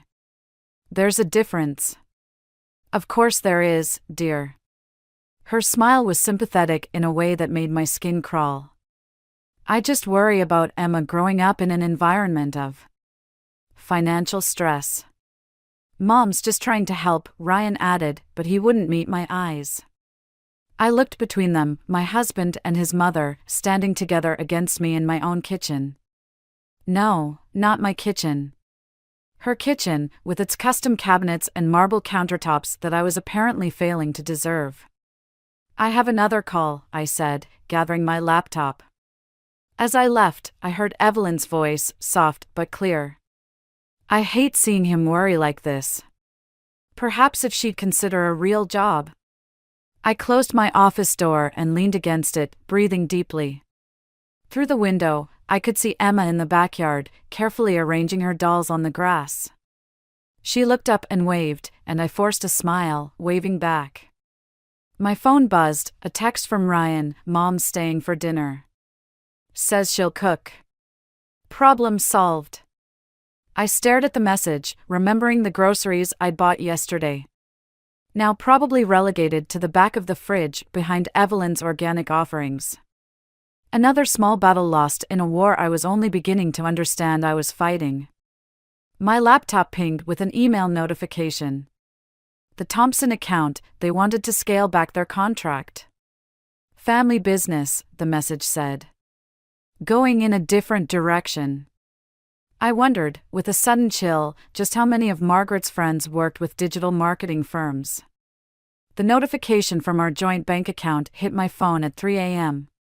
I'd been lying awake anyway, listening to Ryan's steady breathing beside me, wondering when we'd stop talking about anything real. The screen's blue glow illuminated a transaction I didn't recognize, $12,000 to Investment Opportunity LLC. My stomach dropped. We didn't have $12,000 to invest in anything. I slipped out of bed and padded down to the kitchen with my laptop. The banking website revealed more surprises, a series of withdrawals over the past month, each one carefully sized to fly under my radar. Restaurant charges for places I'd never been to. A jewelry store purchase dated last Tuesday, when Ryan was supposedly at a business dinner. The sun was rising when I heard footsteps on the stairs. Ryan appeared in his workout clothes, then froze when he saw me at the kitchen table. "You're up early," he said, reaching for his water bottle. "Investment Opportunity LLC," I said. "Want to tell me about it?"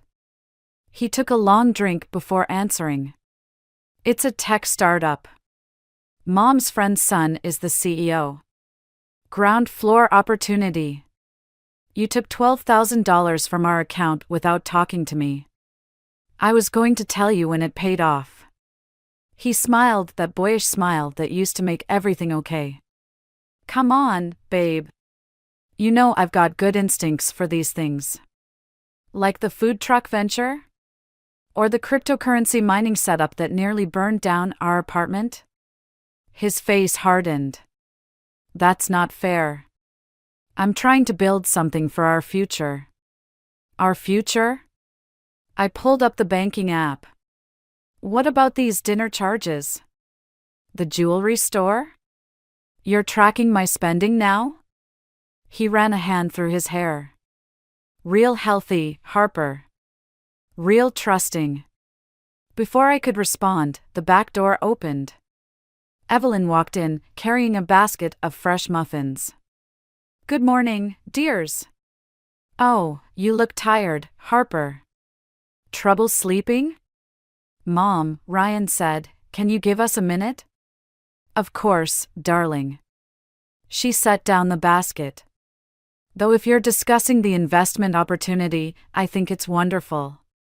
So much better than relying on uncertain income streams." I stared at her. "You knew about this?" "I might have made the introduction," she said, smoothing her blouse. "Richard's such a brilliant young man. Harvard Business School, you know." "That money was for the mortgage," I said. "And Emma's school fees." "Oh, don't worry about that." Evelyn waved her hand. "I've already spoken to the school. They're happy to wait for payment, given our family's long association." The room spun slightly. "You spoke to Emma's school about our finances?" "Mom was trying to help," Ryan said. "Which is more than I can say." "Finish that sentence," I dared him. "Please." Emma's voice broke through the tension. "Mommy? Why is everyone yelling?" She stood in the doorway in her unicorn pajamas, clutching her stuffed rabbit. Evelyn immediately swooped in. "No one's yelling, sweetheart. Grandma brought muffins. Would you like one?" "Emma, go upstairs," I said. "I'll be up in a minute to help you dress for school." "But Grandma's muffins." "Now, please." After she left, Ryan shook his head. "See? This is exactly why I didn't tell you about the investment. You're so rigid about everything." "Rigid?" I laughed, and it sounded strange even to me. Is that what we're calling financial responsibility now? Perhaps, Evelyn interjected, if you're finding the household expenses so overwhelming, we should discuss alternative arrangements. Alternative arrangements, I repeated. You mean like the accounting job with Margaret's daughter? Or maybe I should just stay home entirely, let Ryan handle everything? That might be best for everyone, Evelyn said softly. Especially Emma. I looked at Ryan, waiting for him to defend me. He studied his water bottle instead. I need to get Emma ready for school, I said, standing up. And then I need to call our bank. Harper, Ryan called after me, don't do anything rash. I paused at the stairs, not turning around. Rash would have been trusting you with our savings. Again. As I climbed the steps, I heard Evelyn's voice drift up, poor dear. The stress is clearly getting to her. You know, Margaret's daughter just started seeing the most wonderful therapist. I reached for my phone, hands shaking, and opened my banking app again. It was time to make some alternative arrangements of my own. The first thing I did after opening my new private bank account was call June Patterson. She'd lived next door to us in our old apartment building. And despite Evelyn's dismissal of her as that retired schoolteacher, she remained the wisest person I knew. Come over, she said immediately. I'll put the kettle on. June's small house felt like a sanctuary after the suffocating grandeur of Evelyn's, our home. Emma immediately curled up with June's ancient tabby cat while I sat at the kitchen table, hands wrapped around a mug of chamomile tea. I've been moving money, I admitted. Small amounts, whenever I can. It feels wrong. Wrong like stealing, or wrong like lying to yourself? June asked, sliding a plate of cookies toward Emma. Before I could answer, my phone buzzed. Another bank notification. I nearly dropped it when I saw the amount, $50,000, transferred out of our joint savings to something called Caldwell Family Trust. Honey, you've gone white as a sheet, June said. I showed her the screen. Her eyes narrowed behind her reading glasses. When did you say Ryan's new investment opportunity started? Last month, right after. I stopped, the pieces clicking into place. Right after Evelyn convinced us to take over the house payments. One cookie is enough, Emma sweetheart, June said, then turned back to me. And the mortgage payments? Have they actually been going through? My hands shook as I checked the account history. The last 3 mortgage payments had been reversed due to insufficient funds. Each time, a deposit from E. Caldwell had covered the difference, plus exactly enough for Ryan's investment contributions. She's funding his gambling habit, I whispered. Only this time she's calling it investing. And using your family's security as collateral, June added grimly. Question is, what are you going to do about it? My phone buzzed again, a text from Ryan, where are you? Mom's worried. Says Emma's missing piano lessons. Emma doesn't take piano lessons, I said out loud. Not yet, Emma piped up. Grandma says I start next week. She already bought the piano. I stared at my daughter, her face smeared with cookie crumbs and complete innocence. When did Grandma tell you this? Yesterday. She said Mommy's too busy with her computer to take me, so she'll do it instead. June reached across the table and squeezed my hand. Harper, listen to me carefully. This isn't just about money anymore. I know, I said, watching Emma pet the cat. They're trying to erase me. Piece by piece. Another text from Ryan. Mom says if you're feeling overwhelmed, she can take Emma for a few days. Give you time to rest. The room felt suddenly airless. June must have noticed because she sent Emma to play in the garden where we could see her through the window. I have about 15,000 saved, I said quietly. Not enough to start over, but...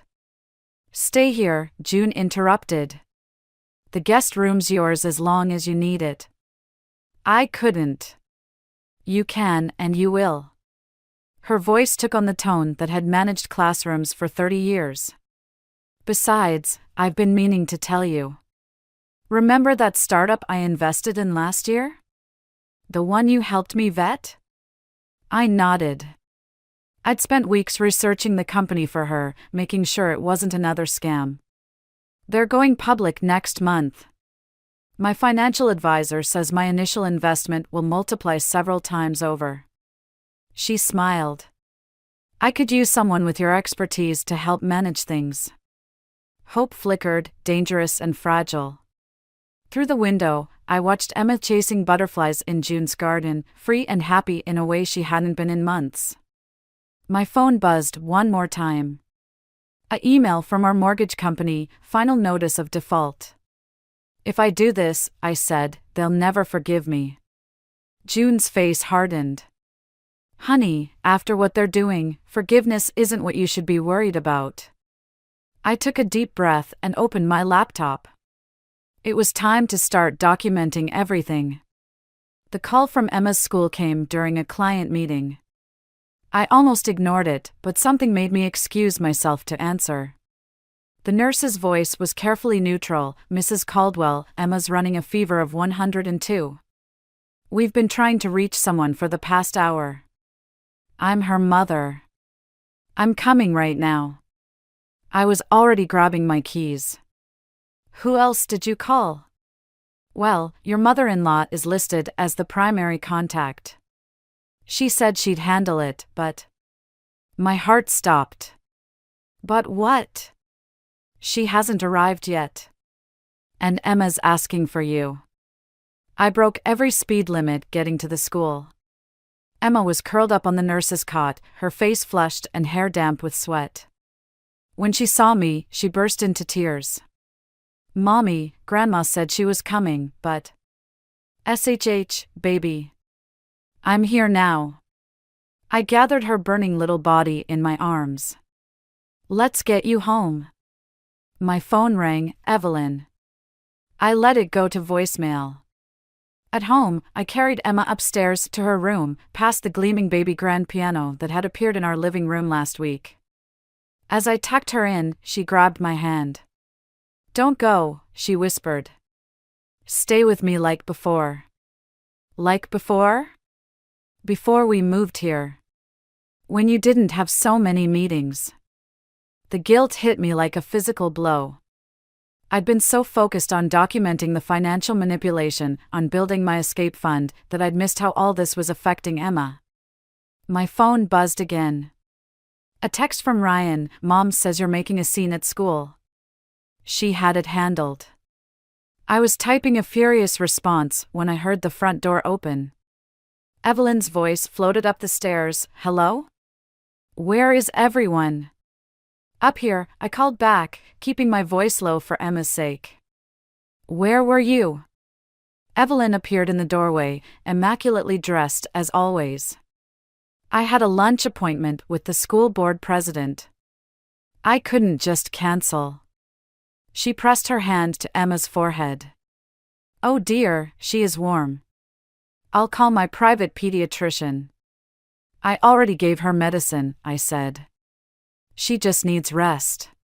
Well, I have that charity gala tonight, but I can cancel. No need. I'm staying home with her. But darling, you have that deadline. Ryan mentioned how behind you are on work. She smiled sympathetically. This is exactly why I've been saying. Get out. The words came out soft but sharp.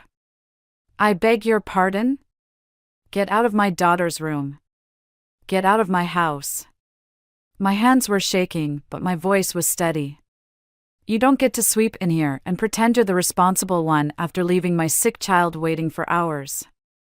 Harper, she said, her voice taking on that familiar reasonable tone that made me feel crazy, I think you're overtired. Why don't you lie down?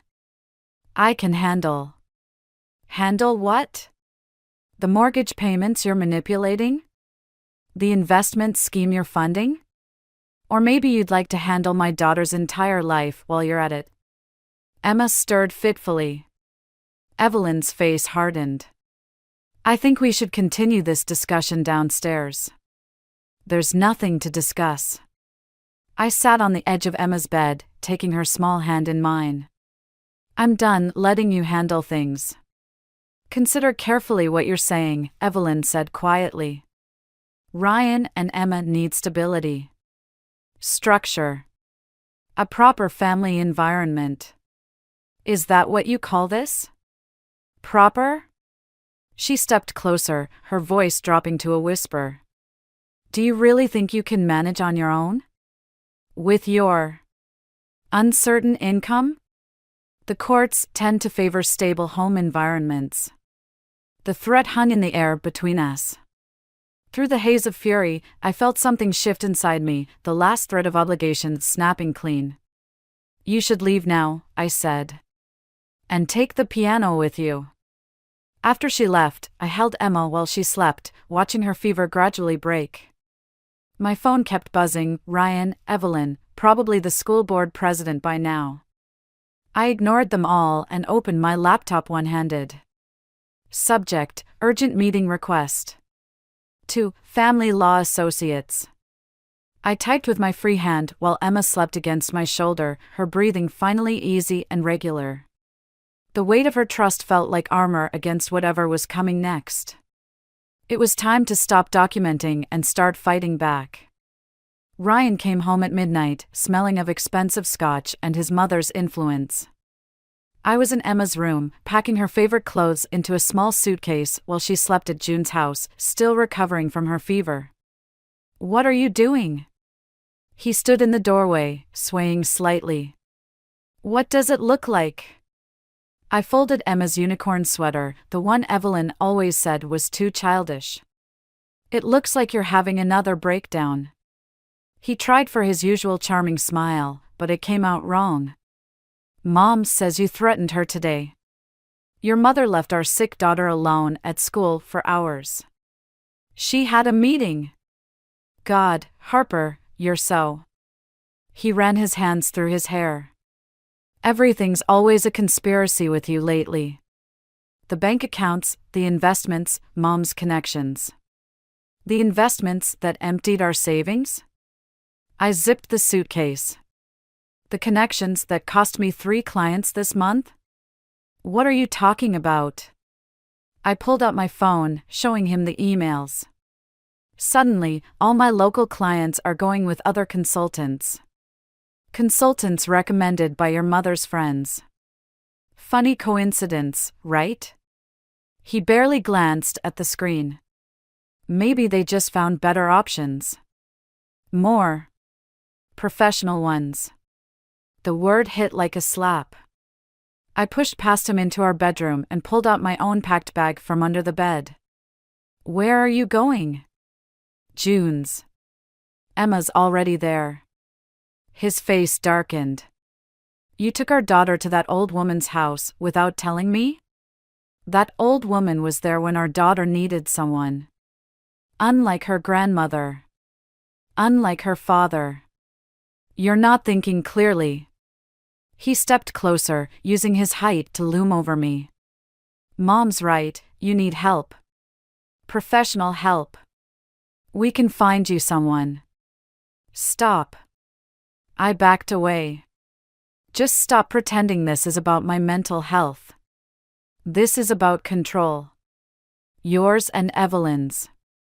Everything we've done has been for this family. His voice rose, making me flinch. The house, the investments, Emma's future. Emma's future? I laughed, harsh and hollow. You mean the future where she learns it's okay for men to gamble away her security? Where she thinks it's normal for her grandmother to manipulate and isolate her mother?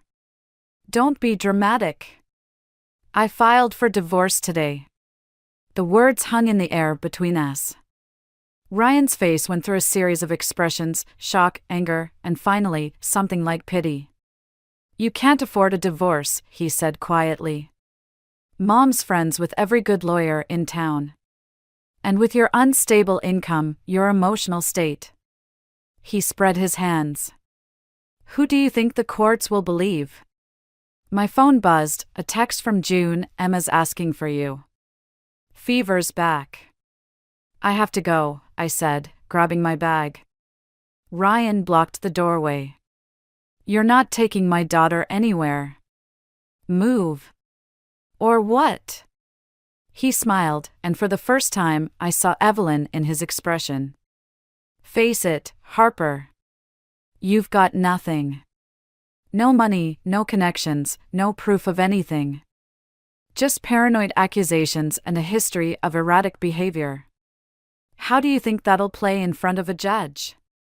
My hand tightened on my phone, where all my carefully gathered evidence was backed up. Emails, bank statements, recorded conversations, months of documentation that suddenly felt pathetically inadequate against the weight of Evelyn's influence. Ryan, I said, my voice steadier than I felt, if you don't move, I'm calling the police. Go ahead. He pulled out his own phone. I'll call Mom's friend at the station. You remember Captain Mitchell? From the charity gala? For a moment, I saw it all clearly: the long game they'd been playing, the web they'd woven while I was busy trying to prove individual lies. Every connection, every friendly introduction, every social obligation had been another strand, strengthening their control. My phone buzzed again: Emma's crying for you. I looked at Ryan, really looked at him. The man I'd loved, the father of my child, now a stranger wearing familiar skin. Okay, I said softly. You win. His shoulders relaxed slightly. I took advantage of that moment to duck under his arm and run, my bag banging against my hip as I flew down the stairs. His shout followed me into the night, but I didn't stop. I had nothing left except the truth. And maybe, just maybe, that would have to be enough.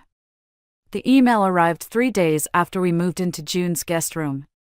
I almost deleted it, thinking it was spam, but the subject line caught my eye: startup acquisition, urgent notice to early investors. My hands shook as I read it. The small tech company I'd helped June vet last year was being bought out. Her investment, the one I'd researched so carefully, afraid of her getting scammed, had just made her a millionaire. And she'd listed me as a 10% stakeholder. The doorbell rang before I could process what this meant. Through June's peephole, I saw Ryan on the porch, looking unusually disheveled. Harper, please, he called through the door. We need to talk. Mom's lawyer says. My lawyer says I don't have to talk to you, I answered. I know about the startup money. My blood ran cold. I opened the door but kept the chain on. How? Mom has friends at the investment bank. His smile was desperate, familiar. But this is good, right? We can fix everything now. Pay off the debts, start fresh. We? I've been thinking about what you said. About Mom's influence, about my spending. You were right. He pressed his forehead against the doorframe. I miss you. Emma needs her family together. For a moment, I wavered. Then I noticed the expensive watch on his wrist, new, definitely not in our budget. Where's Evelyn? I asked. What does that matter? Ryan. Where is she? He straightened up, dropping the vulnerable act. Parking the car. Of course. I closed the door just as another car pulled into June's driveway. Evelyn emerged, immaculate as always, carrying a thick, manila envelope. My phone buzzed. A text from June, who was out with Emma, called the lawyer. Don't sign anything. The doorbell rang again. This time, I opened it fully and stepped onto the porch. Better to face them in the open. Harper, darling. Evelyn's voice was honey-sweet. We have a proposal that could solve everyone's problems. You mean your problems? I nodded at the envelope. Let me guess, I sign over my startup shares, and in return, you'll make the divorce and custody battle easier? We're offering you a chance to repair your family, she said. Think of Emma. I am thinking of Emma. That's why I'm done letting you manipulate us. Ryan stepped closer. Babe, don't be stubborn. Mom's trying to help. Like she helped with the house? I pulled out my phone, opened a recording app. Tell me again how that worked. The mortgage payments, the investments, the convenient reversals whenever you needed gambling money? That's ridiculous, Evelyn snapped, but Ryan's face had gone pale. You recorded us? Everything. I met Evelyn's eyes. Including your conversation with the school board president about sabotaging my clients. Interesting what people say when they think they're among friends. Evelyn's composure cracked, just slightly. No one will believe. The SEC might. I smiled. They're very interested in investment fraud. Especially when it involves manipulating property titles and bank records. You wouldn't dare, Ryan said. Think about what this would do to my reputation. Your reputation? I laughed. You mean the one your mother built while you gambled away our savings? That reputation? Harper. Evelyn's voice turned pleading. We're family. No, I said quietly. Family doesn't destroy each other. Family doesn't use a 5-year-old girl as a pawn in their power games. A car pulled into the driveway, June returning with Emma. I saw the moment Evelyn registered what was about to happen, saw her reaching for her perfect grandmother mask. Leave, I said. Now. Before Emma sees you and this gets messy. This isn't over, Ryan warned. Actually, it is. I held up my phone. Unless you want these recordings going public. Your choice. They left just as June's car door opened, Emma bouncing out with an ice cream cone. She ran up the porch steps, chocolate smeared on her chin, completely unaware of what had just happened. Mommy, look! June let me get sprinkles. I hugged her close, breathing in her sweet, innocent scent. Over her head, I watched Ryan and Evelyn's car disappear down the street. Sometimes the best revenge isn't about destroying your enemies. Sometimes it's about becoming strong enough that they can't destroy you. 6 months later, I stood in our new apartment, watching Emma arrange her stuffed animals on her window seat. The view wasn't as grand as Evelyn's house, but the sunrise filled the room with a warmth I'd forgotten could exist. The divorce had been surprisingly quick once the evidence came out. Ryan's gambling debts ran deeper than even I'd known. And Evelyn's carefully constructed social network crumbled when the SEC started asking questions. Last I heard, they'd moved to another state, somewhere their name didn't make people whisper at charity galas anymore. Mommy, look! Emma held up a letter. It came under the door. My heart skipped until I recognized Evelyn's elegant handwriting. For a moment, I considered throwing it away unopened. Instead, I sat beside Emma, who was already absorbed in her toys again. Dear Harper, the letter began. By the time you read this, Ryan and I will be settled in Arizona. He's agreed to treatment for his gambling addiction. Too late for your marriage, I know, but perhaps not too late for him to be the father Emma deserves. I find myself thinking about my own mother lately. How she controlled every aspect of my life until I married young to escape her. How I swore I'd never be like her. Then spent years becoming something worse, a woman so afraid of losing control that she destroyed what she most wanted to protect. The money from the house sale is in a trust for Emma's education. No strings attached this time. It's not an apology, those require forgiveness I haven't earned. Consider it a grandmother's attempt to finally do one thing right. Take care of our girl. She has your strength, thank God, not our weakness. Evelyn. A text buzzed on my phone, June, inviting us for Sunday dinner. Through the window, I could see her tending her garden, the startup money having changed nothing about her except the size of her flower beds.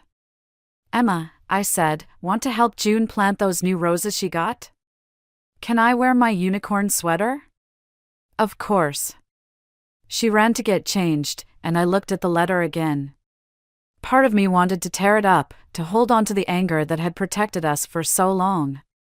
But Emma's laughter drifted from her room, free and unguarded, reminding me that sometimes the best revenge is simply living well. My phone buzzed again, a client notification. The business was thriving now, built on reputation rather than connections. Turns out when you stop trying to please everyone else, you find your own strength. Ready. Emma bounced back in, wearing the sweater Evelyn had hated. June says she's teaching me about thorns today. What do you know about thorns, sweetie? She considered this seriously. They hurt if you grab them wrong. But if you're careful, they protect the pretty flowers. I tucked the letter away, smiling at my daughter's accidental wisdom. That's right. They're not good or bad, they're just doing their job.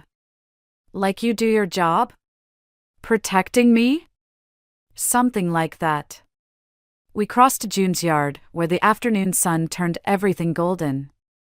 Emma ran ahead, fearless and happy, while I carried Evelyn's letter in my pocket, not as a burden anymore, but as a reminder that the lines between love and control, protection and possession, are often thornier than we expect. June looked up from her roses, her hands dirty but her smile clean and true. Perfect timing. These beauties need a fresh start. Don't all of us? I said, kneeling beside her in the soil. Emma joined us, carefully touching a thornless spot on the stem. Can we plant them by the window? So we can see them grow? Of course, June said. Though you have to be patient. The strongest roots take time. I watched my daughter learn about nurturing things that can both hurt and protect you, about the patience needed for real growth. The anger that had driven me for so long settled into something quieter, not forgiveness exactly, but understanding.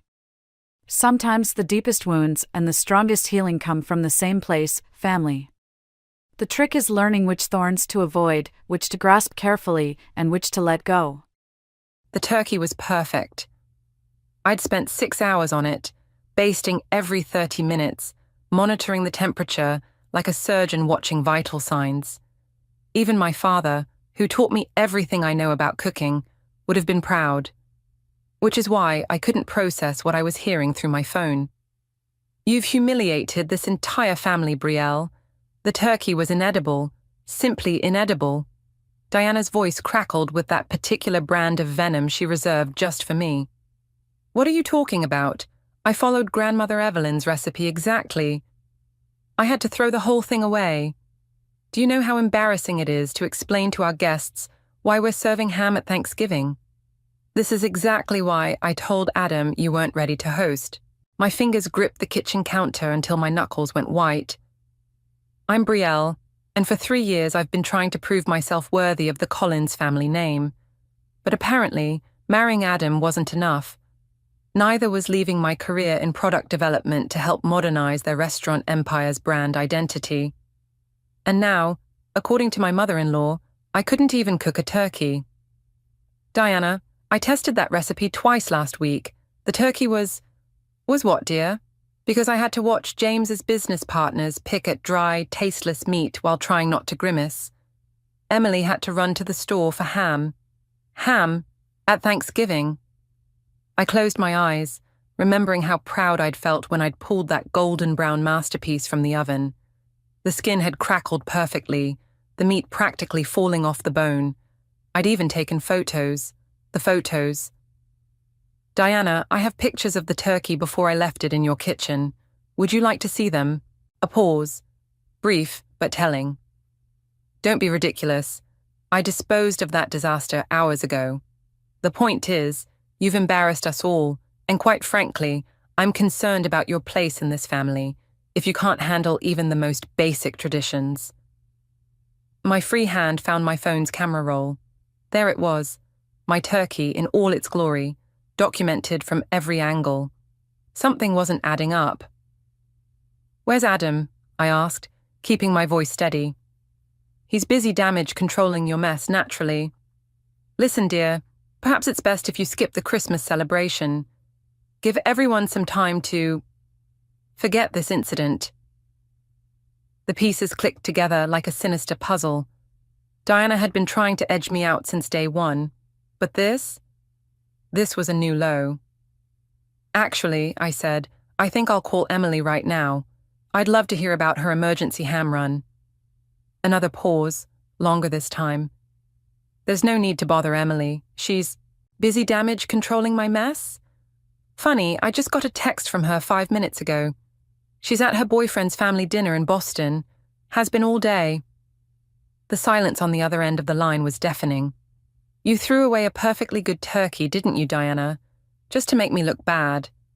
How dare you accuse me? Save it, I cut in, surprising myself with the ice in my voice. I'm going to find out exactly what happened to my turkey, and when I do, everyone's going to know what you did, including Adam. Nobody will believe you over me, Diana hissed.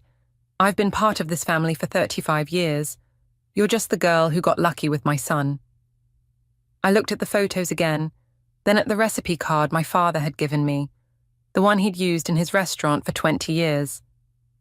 We'll see about that, I said, and hung up. My hands were shaking as I set down the phone. 3 years of snide comments, backhanded compliments, and subtle undermining had led to this moment. Diana had finally overplayed her hand, and now I had proof. The question was, what was I going to do with it? I opened my contacts and scrolled to Emily's name. It was time to find out just how many other family members were tired of Diana's games. One way or another, this turkey scandal was about to blow up in her face. Adam found me in our kitchen at midnight, staring at the photos on my phone. He dropped his briefcase by the door and loosened his tie, exhaustion etched across his face. Mum called, he said, and my stomach clenched. She's pretty upset. Is she? I swiped through the photos again. Did she mention throwing away my perfectly good turkey? He sighed, running a hand through his hair. Look, I know she can be difficult. Difficult? I set my phone down harder than necessary. She sabotaged Thanksgiving dinner just to make me look bad. She lied about Emily getting ham. Bree, please. Adam's voice carried that familiar note of defeat. Maybe there was a misunderstanding. You know how she gets about family traditions. I studied my husband's face, the way he couldn't quite meet my eyes, the slight downturn of his mouth.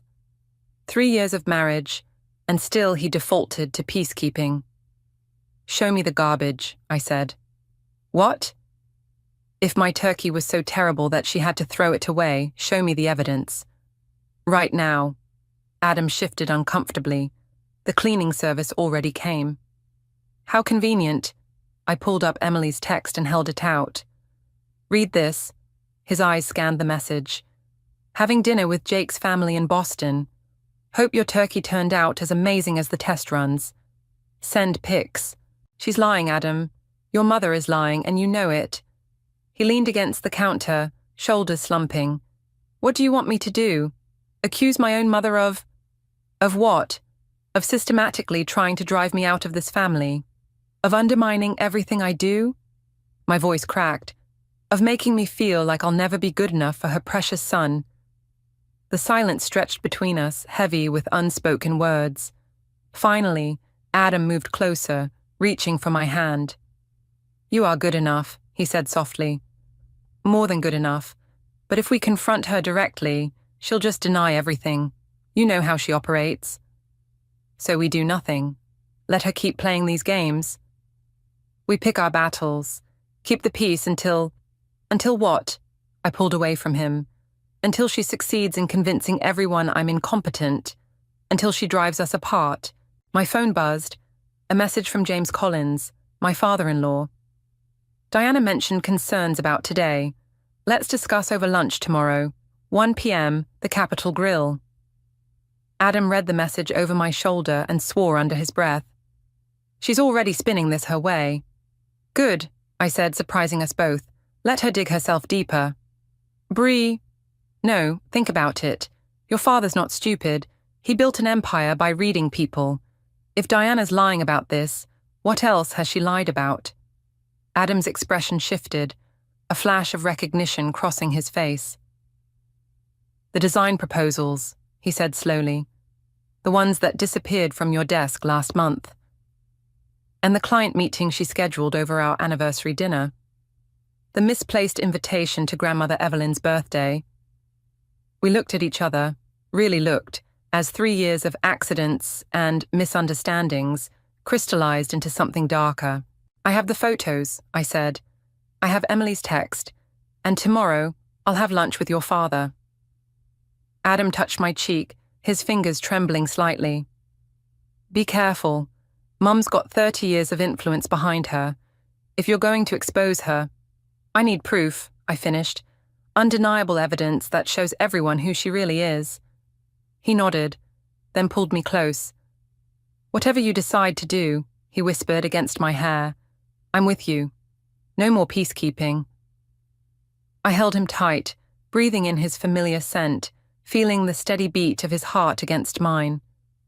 For the first time since Diana's call, hope flickered in my chest. But as I thought about tomorrow's lunch, another emotion surfaced. Something colder, more calculated. Diana wanted to play games. Fine. But she'd forgotten something crucial. Before joining the Collins family business, I'd spent years in product development. I knew how to document everything, build a case, and present evidence that no one could ignore. The game was about to change. The Capitol Grill's private dining room felt like a trap. James Collins sat across from me, his usual commanding presence softened by genuine concern. Between us, an untouched plate of Wagyu beef grew cold. Diana's worried about you, Brielle, he said, dabbing his mouth with a napkin. She thinks the pressure of joining the family business might be affecting your judgment. I set down my water glass carefully. Did she mention the turkey? She did. He leaned forward. But we both know this isn't about a turkey. Before I could respond, the door opened. Diana glided in, her Hermes scarf perfectly arranged, her smile razor sharp. I hope you don't mind me joining, she said, taking the seat beside James.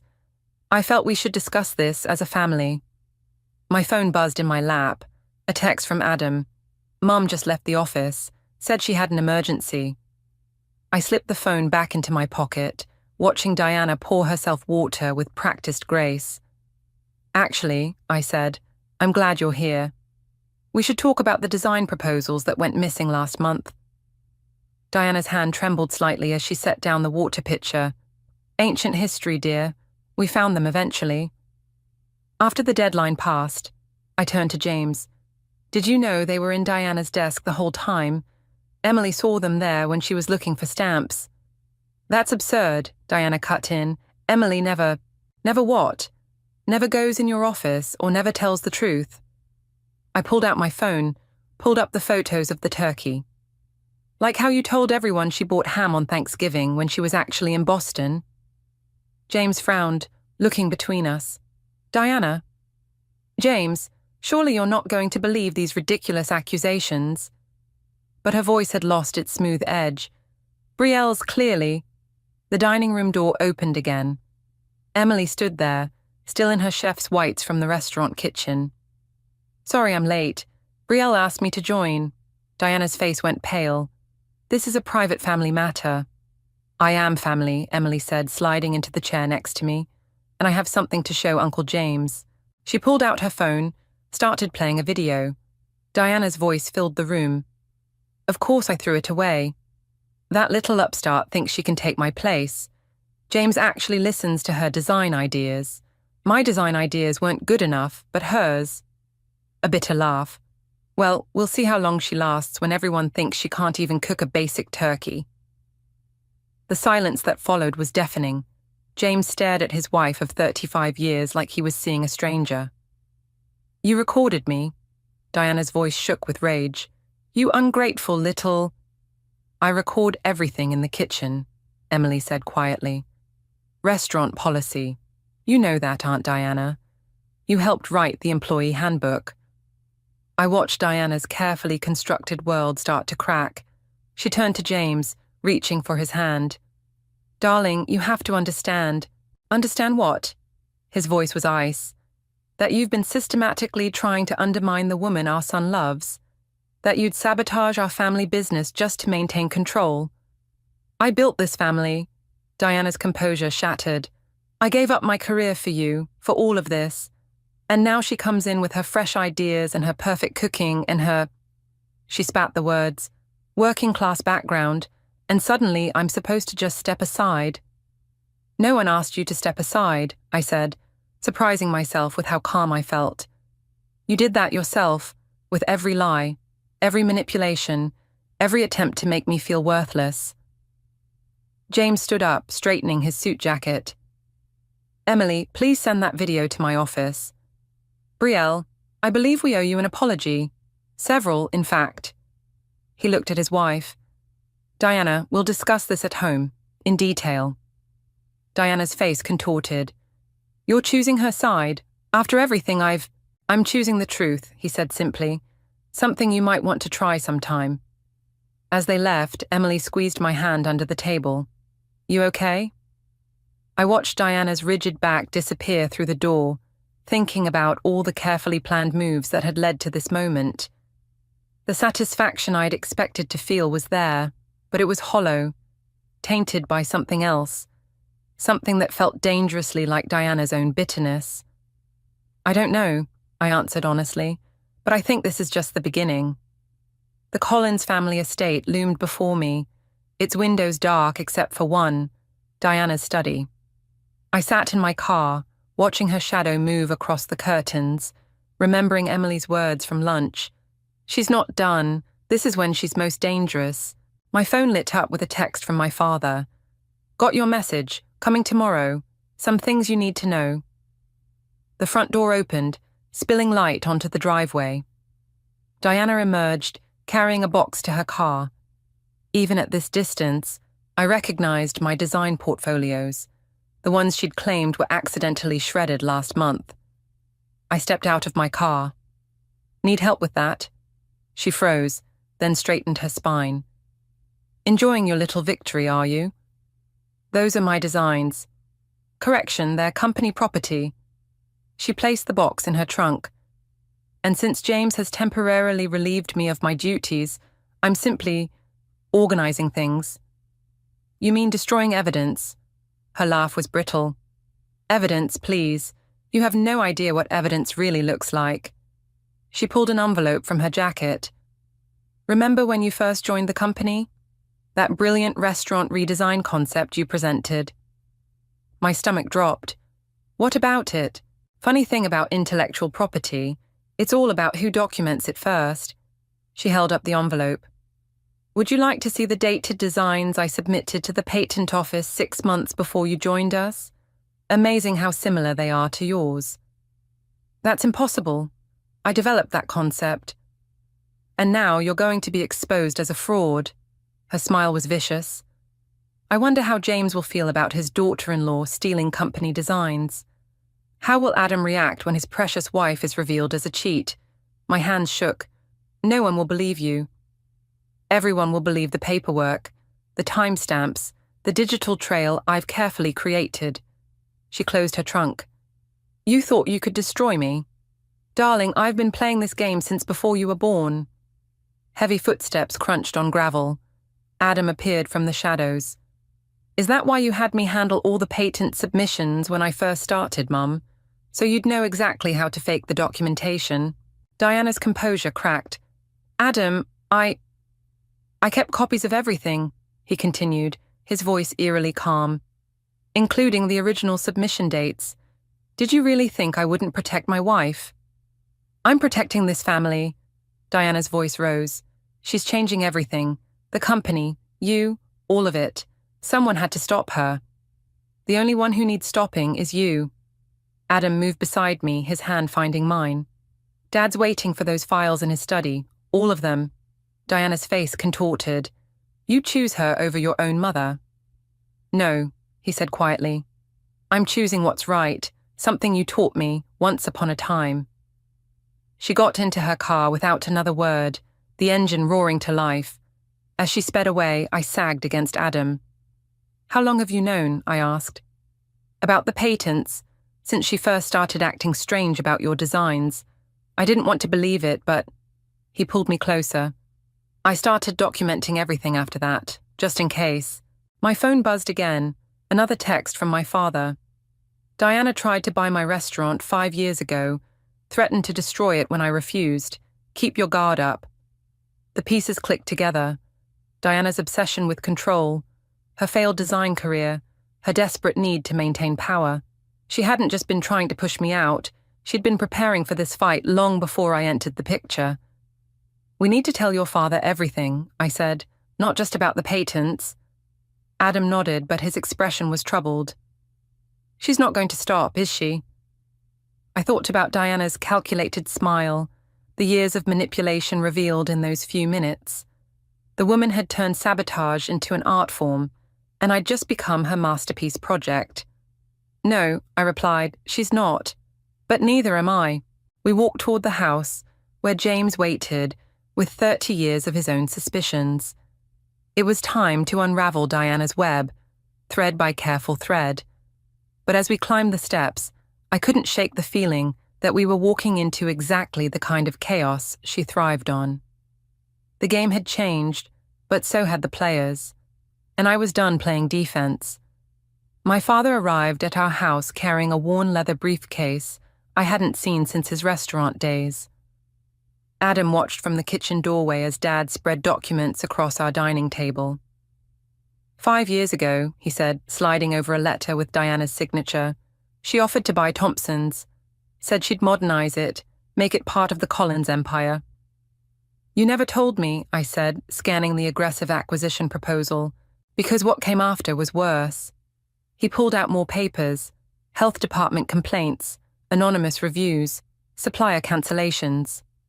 All fabricated, all traced back to shell companies she controlled. Nearly destroyed everything I'd built. Adam's knuckles went white against the doorframe. Why would she... Control, my father said simply. Your mother doesn't just want influence, son. She wants to own everything that threatens her. The doorbell rang. Through the window I saw Emily's car in our driveway, and beside it, an unfamiliar Mercedes. That'll be Grandmother Evelyn, Adam said. I called her. The family matriarch entered like a queen, Emily trailing behind her. Evelyn's eyes fixed on the papers covering our table, then moved to my father. Marcus Thompson, she said. It's been too long. Dad straightened. Mrs. Collins. Please, it's Evelyn. She settled into a chair, her presence filling the room. I believe we share a common problem. Emily pulled out her phone, played a new recording. Diana's voice filled the room. Once I release those forged patents, she'll never work in design again. James will have no choice but to fire her. The family will disown her. When was this? I asked. This morning, Emily said. She was talking to her lawyer. Evelyn's expression hardened. 35 years ago, Diana presented James with designs she claimed were hers. I knew they weren't. I'd seen the original artist's work in Paris. But I stayed quiet, hoping she'd prove herself worthy of my son in other ways. She shook her head. I've been paying for that silence ever since. My hands trembled as I gathered the documents. She's going to release the fake patents at the Christmas party next week, in front of everyone. Yes, Evelyn said, but we'll be ready. Adam moved behind my chair, his hand on my shoulder. How? Because, my father pulled out one final document, I kept everything from when she tried to destroy my restaurant, including emails she didn't know could be traced. Emily leaned forward. And I have recordings going back months. The kitchen cameras catch everything. I have the original patent paperwork, Adam added. And I, Evelyn said, have 35 years of carefully documented lies, including proof about those Paris designs. The weight of it all, the evidence, the years of manipulation, the carefully constructed plan for revenge, suddenly felt suffocating. This will destroy her, I whispered. She's trying to destroy you, Emily reminded me. I know, but I stood up, pacing. What if we're becoming just like her, playing these games, plotting revenge? There's a difference, my father said quietly, between revenge and justice. Is there? I turned to Adam. Your mother is horrible, but she's still your mother. Can you really do this to her? Adam's face was torn between pain and determination. She's doing this to herself. Has been for years. Evelyn rose, her movements deliberate. Diana will be at the Christmas party tomorrow night, ready to humiliate you in front of everyone we know. The question isn't whether we can do this to her. It's whether we can let her continue destroying lives. My phone buzzed. A text from James. Diana's lawyer just contacted me about patent violations. Meeting tomorrow morning. Need you there. The trap was closing, but I wasn't sure anymore who was caught in it. Diana or all of us. Okay, I said finally. But we do this right. Not for revenge, but for truth. And I looked at Adam, saw the conflict in his eyes. We give her one chance to confess, one chance to stop this before it goes too far. Evelyn nodded slowly. Tomorrow night, then. One way or another, this ends. We spent the next hour planning, each person adding their piece to the puzzle. But as I watched these people, I loved plotting Diana's downfall. I couldn't shake the feeling that we were crossing a line, one we might never be able to uncross. The Collins family Christmas party sparkled with false cheer. I watched Diana work the room, her silver dress catching the light as she moved from group to group, whispering, smiling, poisoning the well before I could even speak. She's already shown them the patents, Emily murmured, appearing at my elbow with 2 champagne flutes. Half the board members won't even look at you. I took the champagne but didn't drink. Where's Adam? Still trying to reach his father. Diana's lawyers got to him first this morning. Across the room, Diana caught my eye and raised her glass in mock salute. The folder tucked under her arm, the one containing her fabricated evidence, seemed to pulse like a bomb waiting to detonate. It's time, Evelyn said, joining us. Before she... The room fell silent as James Collins stepped onto the small stage where the band had been playing. Diana moved to join him, triumph written across her face. Where's Adam? I whispered again, more urgently. Ladies and gentlemen, James began, his voice tight. I'm afraid I have a rather serious announcement to make regarding some recent discoveries about patent infringement within our company. My heart stopped. This wasn't the plan. James was supposed to wait. Diana reached the stage, that damned folder open in her hands. James, darling, perhaps I should... No, he cut in. I think as CEO I should handle this. He turned to the crowd. It seems someone has been stealing designs and claiming them as their own. I stepped forward, the evidence from my father burning in my purse. Mr. Collins. Brielle. His voice was ice. I'm sorry, but given the evidence presented this morning, I'm going to have to ask for your resignation. The room erupted in whispers. Diana's smile widened. That evidence is fake, I said, my voice shaking. I can prove... We have dated documentation, Diana interrupted smoothly. Patents filed months before you joined the company. Really, dear, did you think you wouldn't get caught? Show them the real patents, I demanded, reaching for my purse. But when I opened it, the documents were gone. Emily's sharp intake of breath matched my own rising panic. They were just here, she whispered. I saw them an hour ago. Diana's laugh tinkled like breaking glass. Looking for these? She pulled another set of papers from her folder. My father's evidence. Found them in your purse while you were helping in the kitchen. Really, trying to forge evidence to defend yourself. That's rather desperate, don't you think? The room spun. Everything we'd planned, every piece of evidence we'd gathered, she'd somehow stayed one step ahead. "Where's Adam?" I asked again, my voice cracking. "Oh, he won't be joining us," Diana said. "He's quite upset about discovering his wife's deceptions. Isn't that right, James?" James nodded grimly. "He's the one who confirmed the original patent dates this morning." The betrayal hit like a physical blow. Adam had verified her lies, but he knew. "No," Emily started. "That's not—" "Emily, dear," Diana cut in, "the kitchen needs you. Unless you'd like to join Brielle in unemployment." I watched Emily's face crumple as she backed away, leaving me alone in the center of the room. Evelyn had vanished. My father's evidence was in Diana's hands.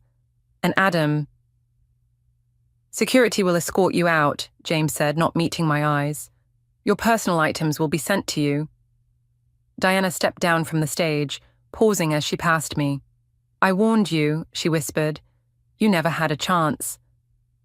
As security approached, I caught a glimpse of my reflection in the window.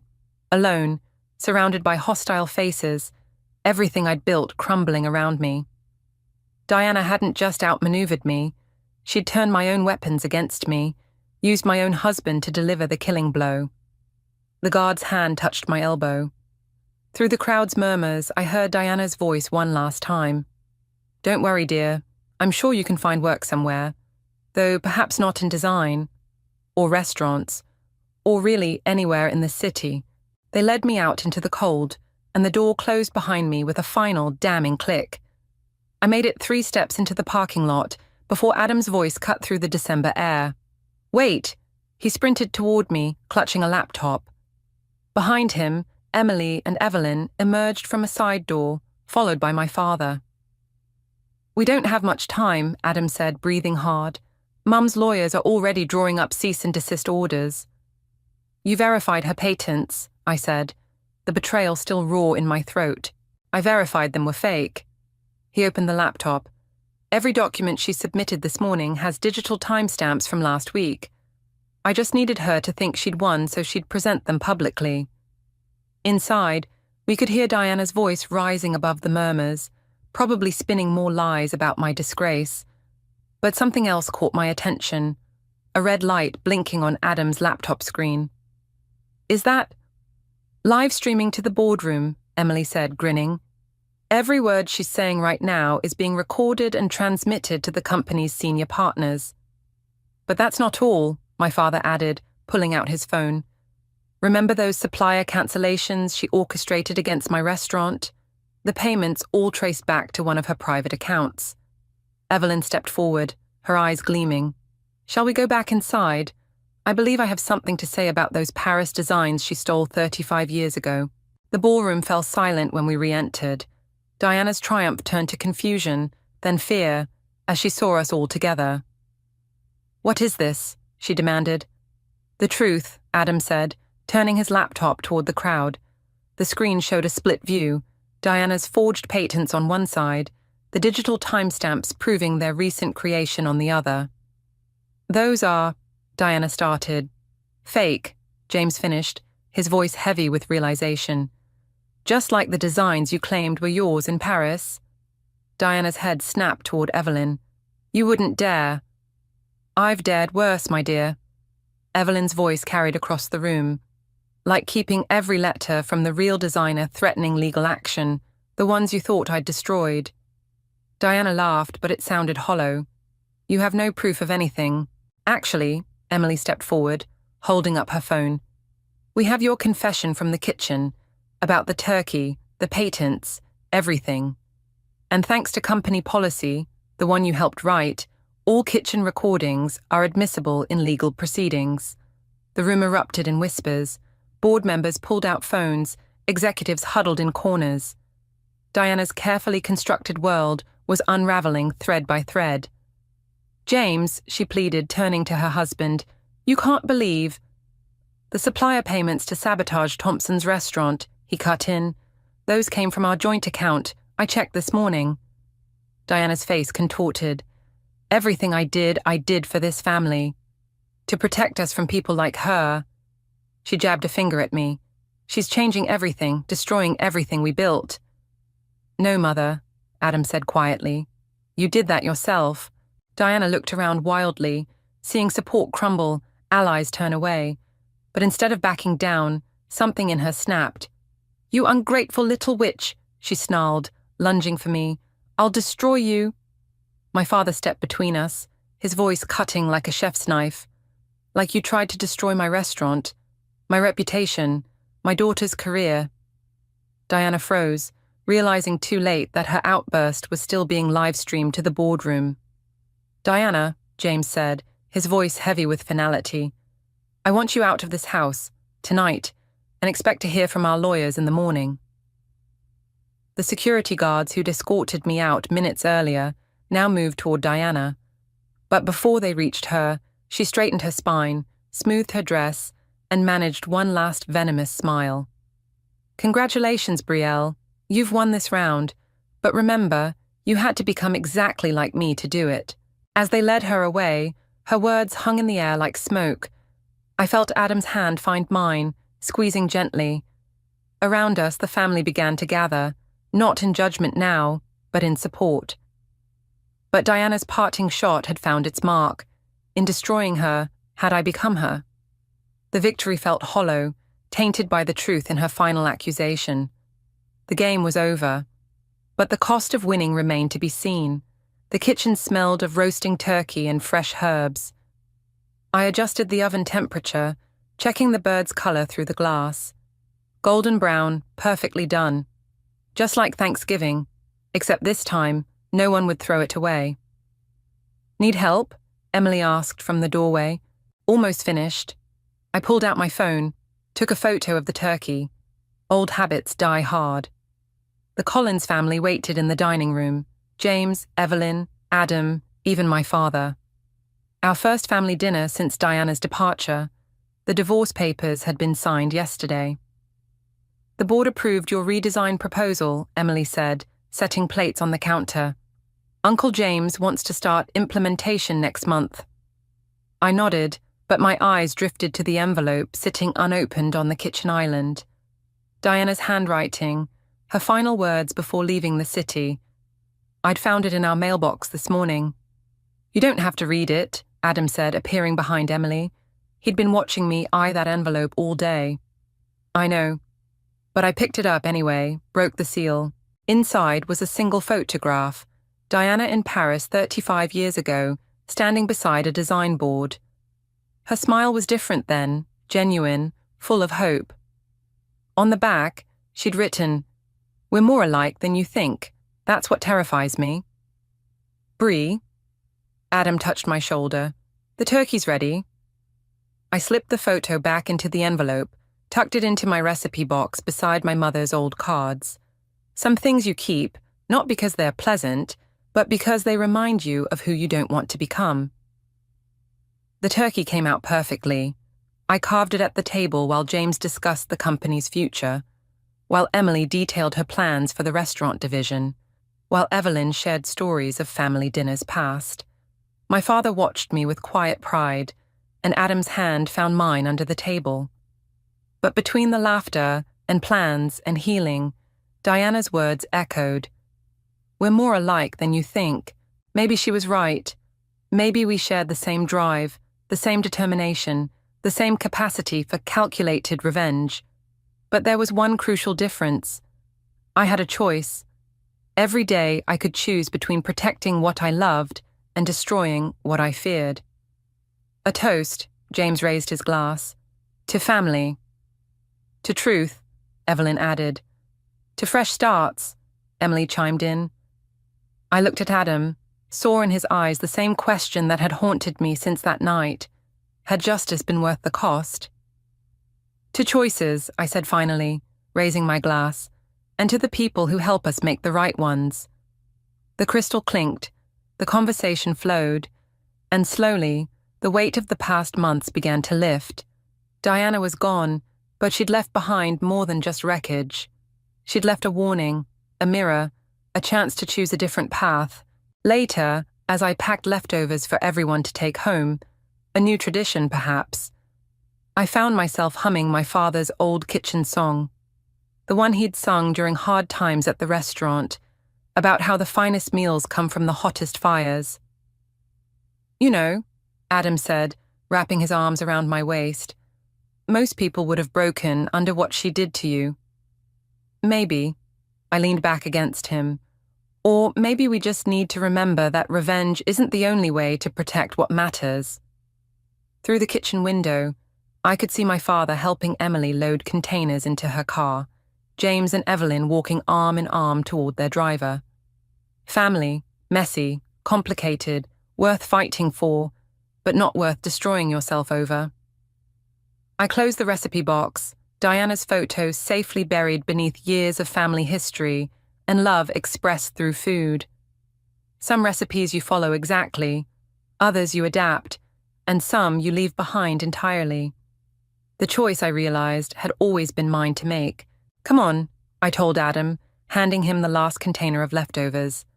Let's go home. I'm thinking of trying a new recipe tomorrow. He smiled, understanding what I meant. Sometimes the best revenge isn't revenge at all. It's living well, loving deeply, and leaving the bitterness behind. Even if some small part of you never forgets how to make it. I stare at the velvet box in Connor's outstretched hand, my champagne glass frozen halfway to my lips. The crystal chandelier above us throws fractured light across his perfectly practiced smile. And I can't shake the feeling that this moment, this proposal, is just another transaction being closed. My name is Arya, and I should be crying tears of joy right now.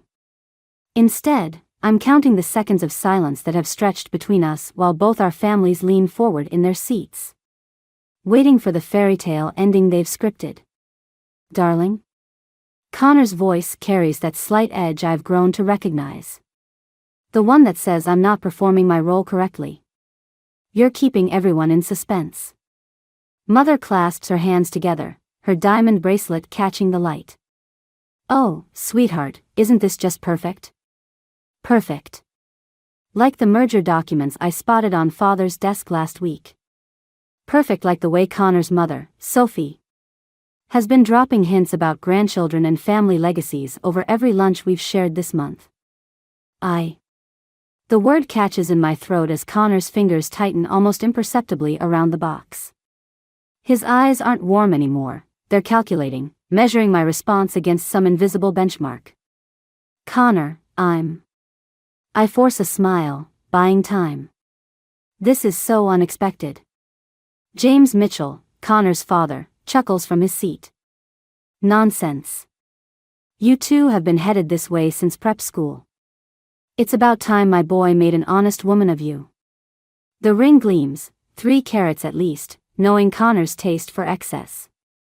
It's exactly what I would have wanted 5 years ago, when I still believed in the fairy tale of us. Before I started noticing the late-night calls he steps out to take, the lingering scent of unfamiliar perfume. The way his smile never quite reaches his eyes anymore.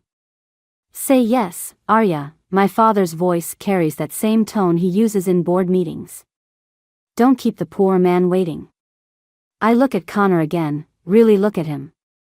His perfectly tailored suit, his manicured nails, the slight impatience twitching at the corner of his mouth. This isn't love, it's a hostile takeover dressed up in romance. Yes, I hear myself say, and the room erupts in applause. Connor slides the ring onto my finger with surgical precision. Then kisses me for exactly 3 seconds, long enough for Sophie to snap a photo with her phone. To the happy couple. Mother raises her glass, and everyone follows suit. I'm still holding my champagne, untouched, watching the bubbles rise and die. Connor's hand finds the small of my back, possessive. I knew you'd make the right choice, he whispers, and something in his tone makes my skin crawl. This isn't a proposal, it's a warning. Later, after the congratulations and the toasts, after both families have finally left us alone in the restaurant's private dining room, Connor checks his phone. His face illuminates with genuine warmth for the first time all evening, the kind of smile I haven't seen directed at me in months. Business? I ask, though I already know it isn't. Always working, darling.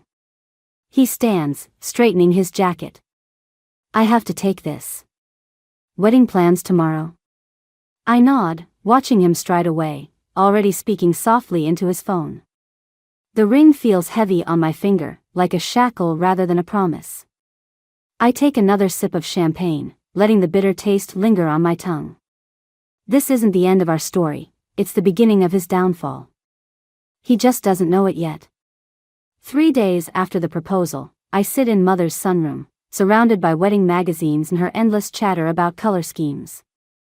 The diamond on my finger catches the morning light, throwing accusatory sparkles across the walls. The Mitchells suggested the Grand Plaza for the reception, Mother says, marking another page with a sticky note. Sophie knows the owner personally. Wouldn't that be lovely? I trace the rim of my teacup. Lovely. Just like the merger papers Father's been reviewing. Mother's hands still over the magazine. Arya, dear, business arrangements have always been part of society marriages. Your father and I had a love match. Don't pretend otherwise. The words come out sharper than intended. She sighs, setting down her pen. Connor adores you. He's been part of our lives since you were children. Why are you suddenly so? My phone buzzes. A text from Mike, coffee? Important. I have to go, I stand, gathering my bag. Meeting a client. Mother's disappointment follows me to the door. We haven't finished discussing the venue options. And Connor's mother wanted to review the guest list. Later. I'm already halfway out, the suffocating weight of expectations lifting with each step. 20 minutes later, I slide into a booth across from Mike at our old law school hangout. His usual easy smile is replaced by something grimmer.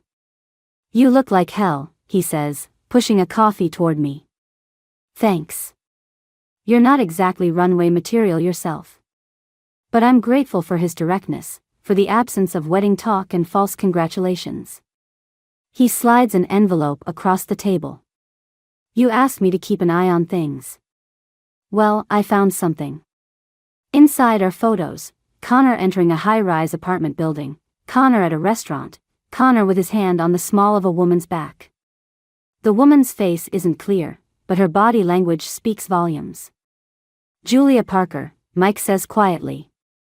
Junior partner at Richardson and Gray. They've been meeting 3 times a week for the past month. The coffee turns bitter in my mouth. Business meetings? Unless business meetings typically end at midnight in private residences. He pauses, watching me carefully. There's more. The merger your father's working on? Julia's firm is handling the legal side. Everything clicks into place, the rushed proposal, Connor's sudden interest in my father's business dealings, the late-night phone calls. He's using me, I say, and hearing it aloud makes it real. The marriage, the merger, everything, it's all connected. Mike reaches across the table, but I pull back. What are you going to do? Before I can answer, the cafe door chimes. Connor walks in with his mother, Sophie. I slide the photos under my napkin, forcing a smile as they approach. Darling. Connor's surprise sounds rehearsed. What a coincidence. Mother and I were just discussing wedding details. Sophie's eyes fix on Mike, her smile tightening. And who might this be? Mike Johnson, he stands, offering his hand. Old friend from law school. How nice, Sophie says, not taking his hand. Arya, dear, we were just heading to look at venues. Why don't you join us? Connor's hand finds my shoulder, squeezing slightly. Yes, darling. Much better use of your time then. Catching up. I meet Mike's eyes briefly. He nods almost imperceptibly. Of course, I stand, gathering my things. Mike was just leaving anyway. I'll call you about that case, Mike says meaningfully. As we leave, Connor's arm slides around my waist, possessive. I'd prefer if you didn't meet male friends alone, he murmurs. It doesn't look appropriate now that we're engaged. I lean into him, playing my part. Of course, darling. Whatever you think is best. But over his shoulder, I watch Mike pocket the envelope of photos, and I feel something shift inside me. The game Connor's playing has rules he doesn't know about yet. And I'm done being just another piece on his board. Sophie chatters about flower arrangements as we walk to her car, but all I can think about is Julia Parker. And how many other secrets are waiting to be uncovered. The Mitchell family estate looms before me, all Georgian columns and manicured hedges. I'm here for another wedding planning session, but my real purpose weighs heavy in my jacket pocket, a small recording device Mike gave me yesterday. Sophie's voice drifts from Connor's father's study as I approach. I pause outside the door, my hand hovering over the handle. The merger paperwork needs to be finalized before the wedding, James Mitchell says. Richard Bennett won't suspect anything if it comes through the usual channels. Julia's handling everything, Connor replies. Once the marriage is official, the transfer of assets will be seamless. Arya won't know what hit her until it's too late. My fingers curl around the recording device. Even expecting betrayal, hearing it laid bare makes my stomach turn. And you're sure she suspects nothing? Sophie asks. Connor's laugh cuts through me like glass. Please. She's so desperate to believe in our childhood romance, she'd swallow any lie I feed her. Besides, Julia's much better at handling the legal side of things. More cooperative. Speaking of Julia, James says, be more discreet. The girl from your mother's charity board mentioned seeing you together at LeBlanc. I'll handle it, Connor says dismissively. Arya's too invested now to back out. The wedding announcement's already in the society pages. I step back, my heel catching on the carpet. The floor creaks. Did you hear something? Sophie asks. I'm already moving, slipping into the nearby powder room as footsteps approach. The door closes behind me just as someone passes by. My phone buzzes, a text from Mike, got the financial records you asked for. It's worse than we thought. The bathroom door opens suddenly. Julia Parker stands there, perfect in her tailored suit, red lipstick immaculate. We stare at each other for a long moment. Well, she says, closing the door behind her. This is awkward. I straighten my spine. Not as awkward as sleeping with my fiancé. She laughs, checking her reflection in the mirror. Oh honey, it's not personal. It's business. Connor needed someone who understands the bigger picture. The hostile takeover of my family's company? Smart girl. She reapplies her lipstick. But not smart enough to see it coming, were you? Too busy planning your fairy tale wedding.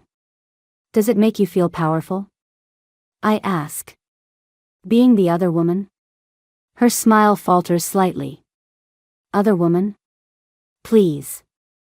I'm the only woman. You're just the signature he needs on the merger documents. She moves closer, her perfume cloying. Here's some free advice, take the settlement they'll offer after the divorce. Fight it, and you'll lose everything. The recording device feels heavy in my pocket. Thanks for the tip. She reaches for the door, then pauses. You know what's funny? Connor said you were too naive to play in the big leagues. Guess he was right. After she leaves, I wait 30 seconds before following. Connor's voice stops me in the hallway. Darling, there you are. He kisses my cheek, and I force myself not to flinch. Mother's been looking for you. Something about table arrangements. I just ran into Julia Parker, I say, watching his face. Interesting woman. His expression doesn't change, but his hand tightens on my arm. One of our legal consultants. Brilliant mind. Among other assets, I'm sure. His smile turns cold. Careful, darling. Jealousy doesn't suit you. No? I step closer, lowering my voice. What would suit me better? Blind obedience? Silent compliance? We'll discuss this later, he says through clenched teeth. Mother's waiting. I pull away. Of course. Wouldn't want to keep anyone waiting. As I walk toward the dining room where Sophie waits with her wedding binders and social expectations, I touch the recording device in my pocket. Connor thinks he's orchestrating a perfect plan, but he's forgotten something crucial. In chess, the queen is the most powerful piece on the board. And I'm done being his pawn. Mike's apartment is a mess of papers and surveillance photos spread across his coffee table. I pick up a document, my father's signature stark against the white paper. They've already started transferring assets, Mike says, handing me a coffee. The merger's just a smokescreen. Once you're married, Connor's firm gains controlling interest in your family's company. I set down the transfer documents. And Julia? She's been Connor's inside counsel for months. Every contract, every deal, she's buried the real terms in legal jargon your father's lawyers wouldn't catch without a forensic audit. A photo catches my eye, Connor and Julia leaving her apartment building at dawn. When was this? Yesterday morning. Right before your engagement brunch. The coffee burns my throat. I'd sat next to him for 2 hours, playing the blushing bride while he'd probably still smelled of her perfume. My phone buzzes. Connor. I silence it. There's more. Mike hesitates. Your mother's trust fund? The one your grandmother left her? They found a way to access that too. The room tilts slightly. That's impossible. Those accounts are protected. Not if the trustee signs them over. And guess who's about to become part of the family? A knock at the door makes us both freeze. Mike moves to answer it, but I grab his arm. Through the peephole, I see Sophie Mitchell's perfectly coiffed hair. How did she? Fire escape, Mike whispers, already gathering the documents. Now. I'm halfway out the window when Sophie's voice carries through the door. Michael? I know Arya's in there. We need to talk. Mike looks at me. I shake my head. Just a moment, he calls out, buying time as I climb down the metal stairs. I'm almost to the ground when I hear Sophie's voice above me. Really, Arya? How undignified. She's leaning out Mike's window, looking more amused than angry. We can do this the easy way or the hard way. Your choice. Like you gave Connor a choice. The words escape before I can stop them.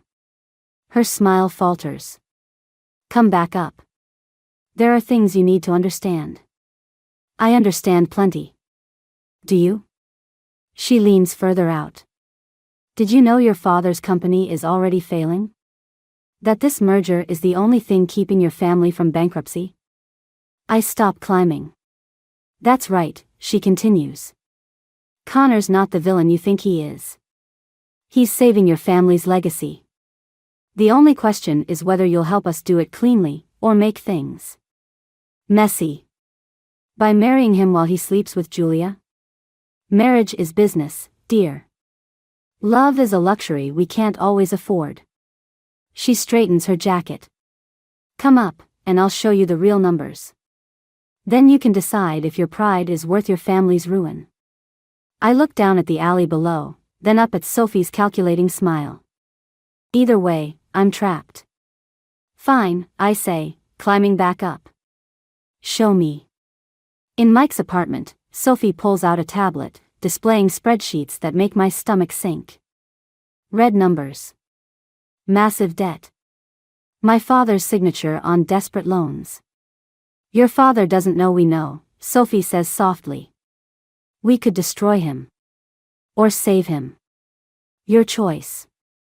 Mike stands in the corner, his face grim. We both know what this means. The evidence we've gathered against Connor is now a double-edged sword. You have until tomorrow to decide, Sophie stands, smoothing her skirt. Choose wisely. After she leaves, Mike touches my shoulder. Arya. I shrug him off. Get me everything you can on Julia Parker. If I'm going down, I'm taking them all with me. This isn't just about revenge anymore, he warns. No, I look at the financial records, at the photos of Connor and Julia, at the ruins of my family's legacy. Now it's about survival. The engagement ring catches the light as I clench my fist. I've never felt more trapped, or more determined to fight my way out. The engagement party glitters around me like broken glass. I watch Connor work the room, his hand possessively at Julia's waist as he introduces her to various business associates.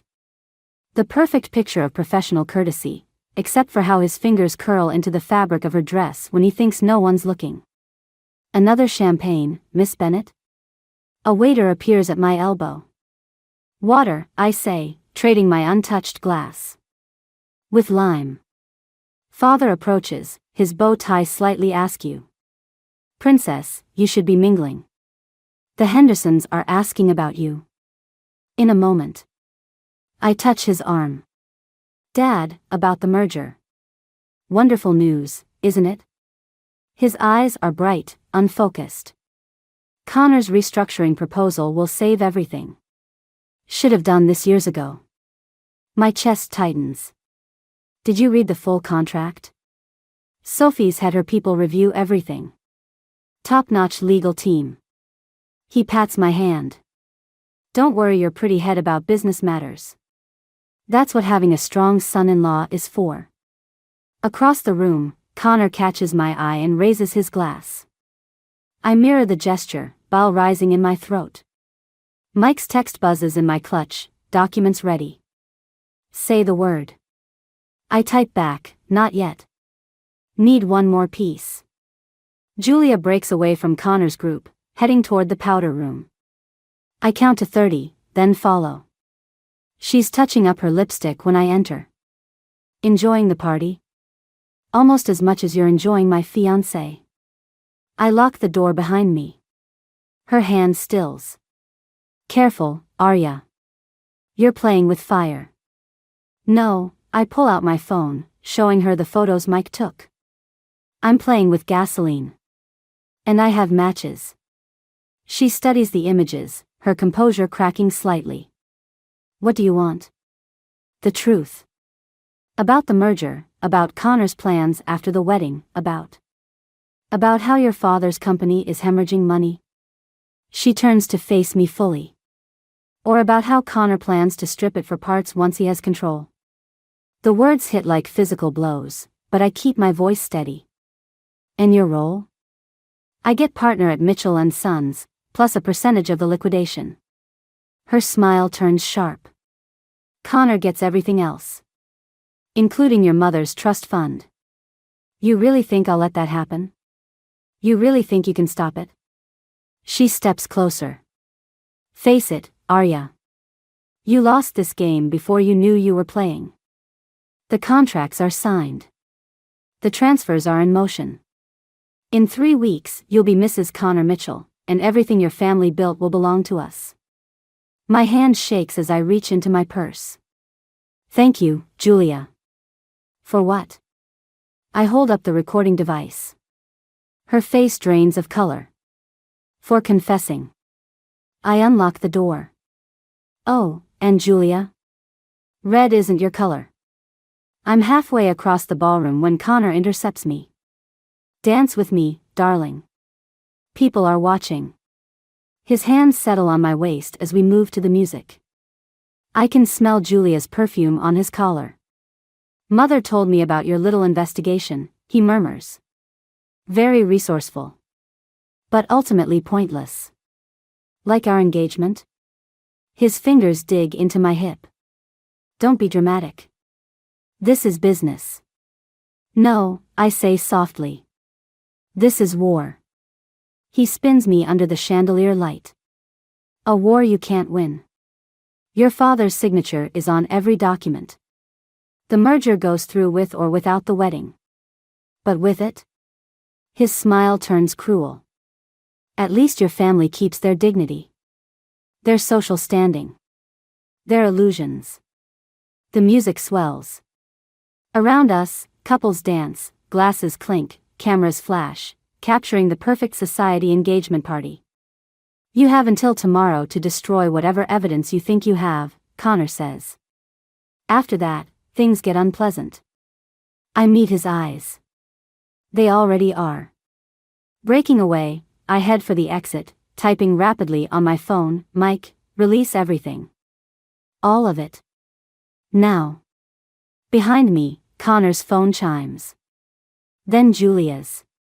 Then a cascade of notifications across the ballroom as emails land in dozens of inboxes. Sometimes the only way to win is to burn everything to the ground. Chaos erupts in the ballroom as phones light up with notifications. I stand in the center of the storm, watching my carefully orchestrated revenge unfold. Photos of Connor and Julia. Financial documents. Recorded conversations. All of it flooding every inbox in the room. Connor reaches me first, his fingers digging into my arm. What have you done? Exactly what you taught me, I say. Business is business. Sophie's scream cuts through the murmuring crowd. She's staring at her tablet, face ashen. James. The shares, they're dropping. Father pushes through the crowd, his phone in his trembling hand. Arya, tell me you didn't. I had to. My voice cracks. They were going to destroy everything. We were saving it. Connor's mask finally slips, revealing the rage beneath. Your father's company was dead anyway. We could have salvaged something. Julia appears at his side, her composure shattered. The SEC is already responding to the emails. They're launching an investigation. The room spins as reality crashes in.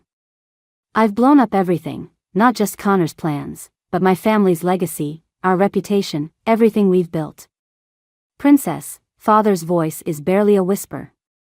Those contracts you exposed. They have my signature.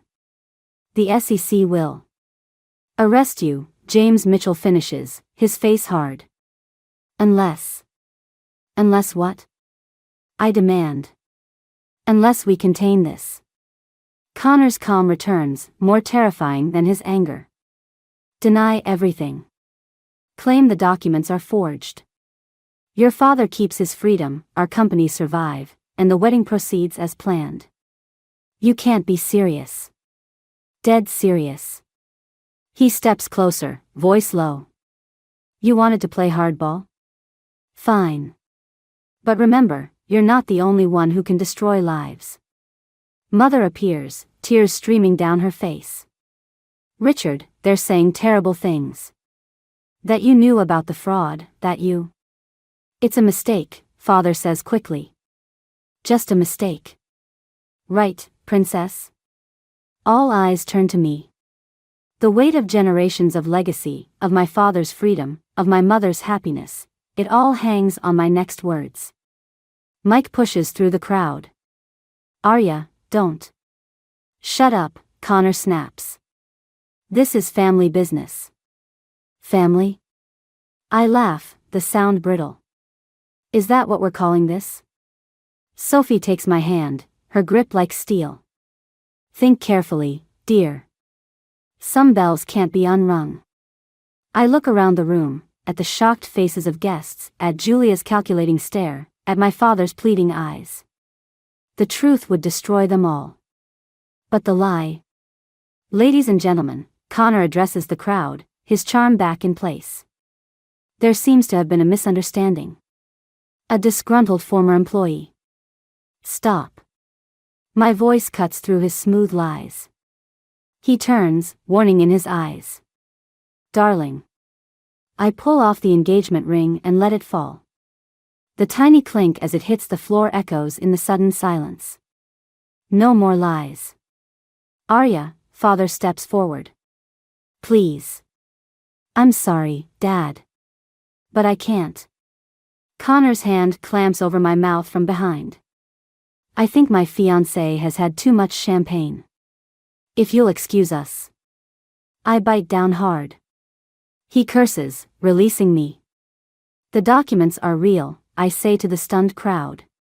Every signature, every deal, every betrayal. And I can prove it. James Mitchell's voice cuts like ice. Then you'll destroy your father along with everyone else. Maybe. I meet Connor's eyes. But at least it will be the truth. The next moments blur, security appearing, phones flashing, mother crying. Through it all, I stand still, watching the carefully constructed world of privilege and lies crumble around us. Mike touches my shoulder. Come on. We need to go. As he leads me out, I hear Connor's voice one last time. You've just committed suicide, social, financial, and familial. I hope it was worth it. I don't look back. Sometimes the only way to fix a broken system is to break it completely. But standing in the cool night air, watching police cars arrive with their flashing lights, I wonder if the price of truth is higher than anyone can afford to pay. 3 days after the engagement party, I sit across from Connor in his father's study. Outside, rain lashes against century-old windows while reporters camp at the gates, hungry for more details about the scandal rocking both our families. Quite a performance, Connor says, swirling whiskey in his crystal glass. But ultimately pointless. I slide a folder across his father's mahogany desk. Not quite. He doesn't open it. More evidence? The SEC already has everything. Not everything. I tap the folder. Open it. Inside are documents I'd held back, emails between Connor and Julia dating back years, planning not just my family's downfall, but his own father's eventual ouster. His fingers tighten on the glass. Where did you get these? Julia's not as loyal as you think. I lean forward. Especially when she discovered your plans to blame her for everything. The study door opens. James Mitchell enters, followed by Julia. Connor's face drains of color. Father. Shut up. James's voice is lethal. Miss Parker has been quite informative. Julia won't meet Connor's eyes. I'm sorry, Connor. But I'm not going down for this. You think betraying me saves you? Connor stands, mask finally cracking. You're nothing without me. Any of you. No, son. James moves behind his desk, Connor's desk, until now. You're nothing without us. And now you have nothing. Connor laughs, ugly and raw. You can't cut me out. I built this empire while you played golf and attended charity galas. Built it? I stand. Or stole it? Tell him, Julia. She steps forward, shoulders straight. The Morrison deal, the offshore accounts, the fake subsidiaries, it wasn't just the Bennett merger. Connor's been siphoning money for years. James slumps slightly, looking suddenly old. My own son. Your disappointment of a son, right? Connor hurls his glass against the wall. Never good enough, never measuring up. Well, I measured up. I beat you at your own game. The game's over, I say quietly. The FBI is outside. His head snaps toward the window. Red and blue lights reflect off the rain-streaked glass. You wouldn't, he whispers. Your father has already made a deal. Full cooperation in exchange for immunity. I move closer. Did you really think I'd destroy my family to destroy you? Understanding dawns in his eyes. The engagement party, the public exposure, was a distraction. While everyone focused on the scandal, the FBI was following the real money trail. Julia opens the study door. 2 FBI agents enter. This is what real power looks like, Connor, I say as they approach. Not manipulation. Not fear. Truth. He lunges suddenly, not at the agents but at me. His fingers close around my throat. Then he's on the ground, James Mitchell standing over him, fist raised. That's enough. As the agents cuff him, Connor looks up at me. I loved you once. Did you know that? No, I touch my throat. You loved what I represented. There's a difference. Connor Mitchell, the agent recites his rights as they lead him away. Julia follows with another agent, head high, ready to make her own deal. James pours 2 drinks, hands me one. You've destroyed my son. He destroyed himself. I just showed everyone who he really was. And who are you, Arya Bennett? I look at my reflection in the whiskey, remembering the naive girl who once dreamed of a fairy tale ending with Connor Mitchell. Someone who chose truth over power. I set down the untouched drink. Goodbye, Mr. Mitchell. Outside, the rain has stopped. Reporters surge forward as Connor is led to a waiting car. Camera flashes turn the night into day. Mike waits by my car. You okay? I watch Connor's vehicle disappear into the night. Ask me tomorrow. Was it worth it? I think of my father's face when I showed him the FBI's deal, of my mother's tears of relief. Of the weight lifting from my shoulders as truth finally won out over lies. Yes, I say. But not for the reasons I thought. Sometimes revenge isn't about destroying your enemies. Sometimes it's about saving yourself.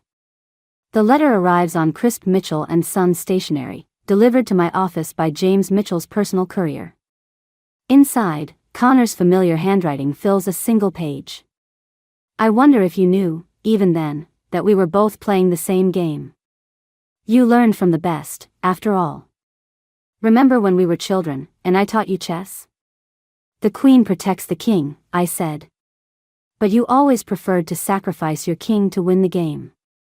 You didn't just beat me, Arya. You became me. I set the letter down as father enters my office, looking older but somehow lighter since the trial ended. The board approved the restructuring, he says, settling into the chair across from me. James Mitchell's stepping down. They want fresh blood at the helm. And you? Retirement suits me. He studies my face. They want you, you know. Both companies. A merger of sorts, but not the kind Connor planned. I touched the letter. I'm not interested in running either empire. No? He smiles slightly. Then why did you fight so hard to save them?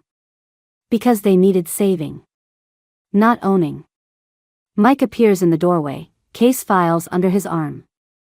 Sorry to interrupt, but the Richardson and Gray partners are here. They're ready to discuss the merger terms. Father stands. I'll leave you to it. Dad? I catch his arm. I'm sorry I couldn't tell you about the FBI deal sooner. You protected the family your way. He touches my cheek. Just like your mother would have. After he leaves, Mike drops the files on my desk. Julia's testimony went well. Connor's looking at 15 years minimum. And Sophie? Left the country last night. Apparently, Switzerland is lovely this time of year. I pick up Connor's letter again. He thinks I became him. Did you? No. I feed the letter through the shredder. I became myself. The intercom buzzes. Miss Bennett? The partners are waiting. Ready? Mike asks. I gather the files. Almost. In my desk drawer, the engagement ring sits in its velvet box, my last piece of evidence, my last link to Connor. I consider it for a moment, then leave it there. Some things are better left buried. The conference room fills with lawyers and executives, all watching me expectantly. These are the same people who once dismissed me as Connor's ornamental fiancé.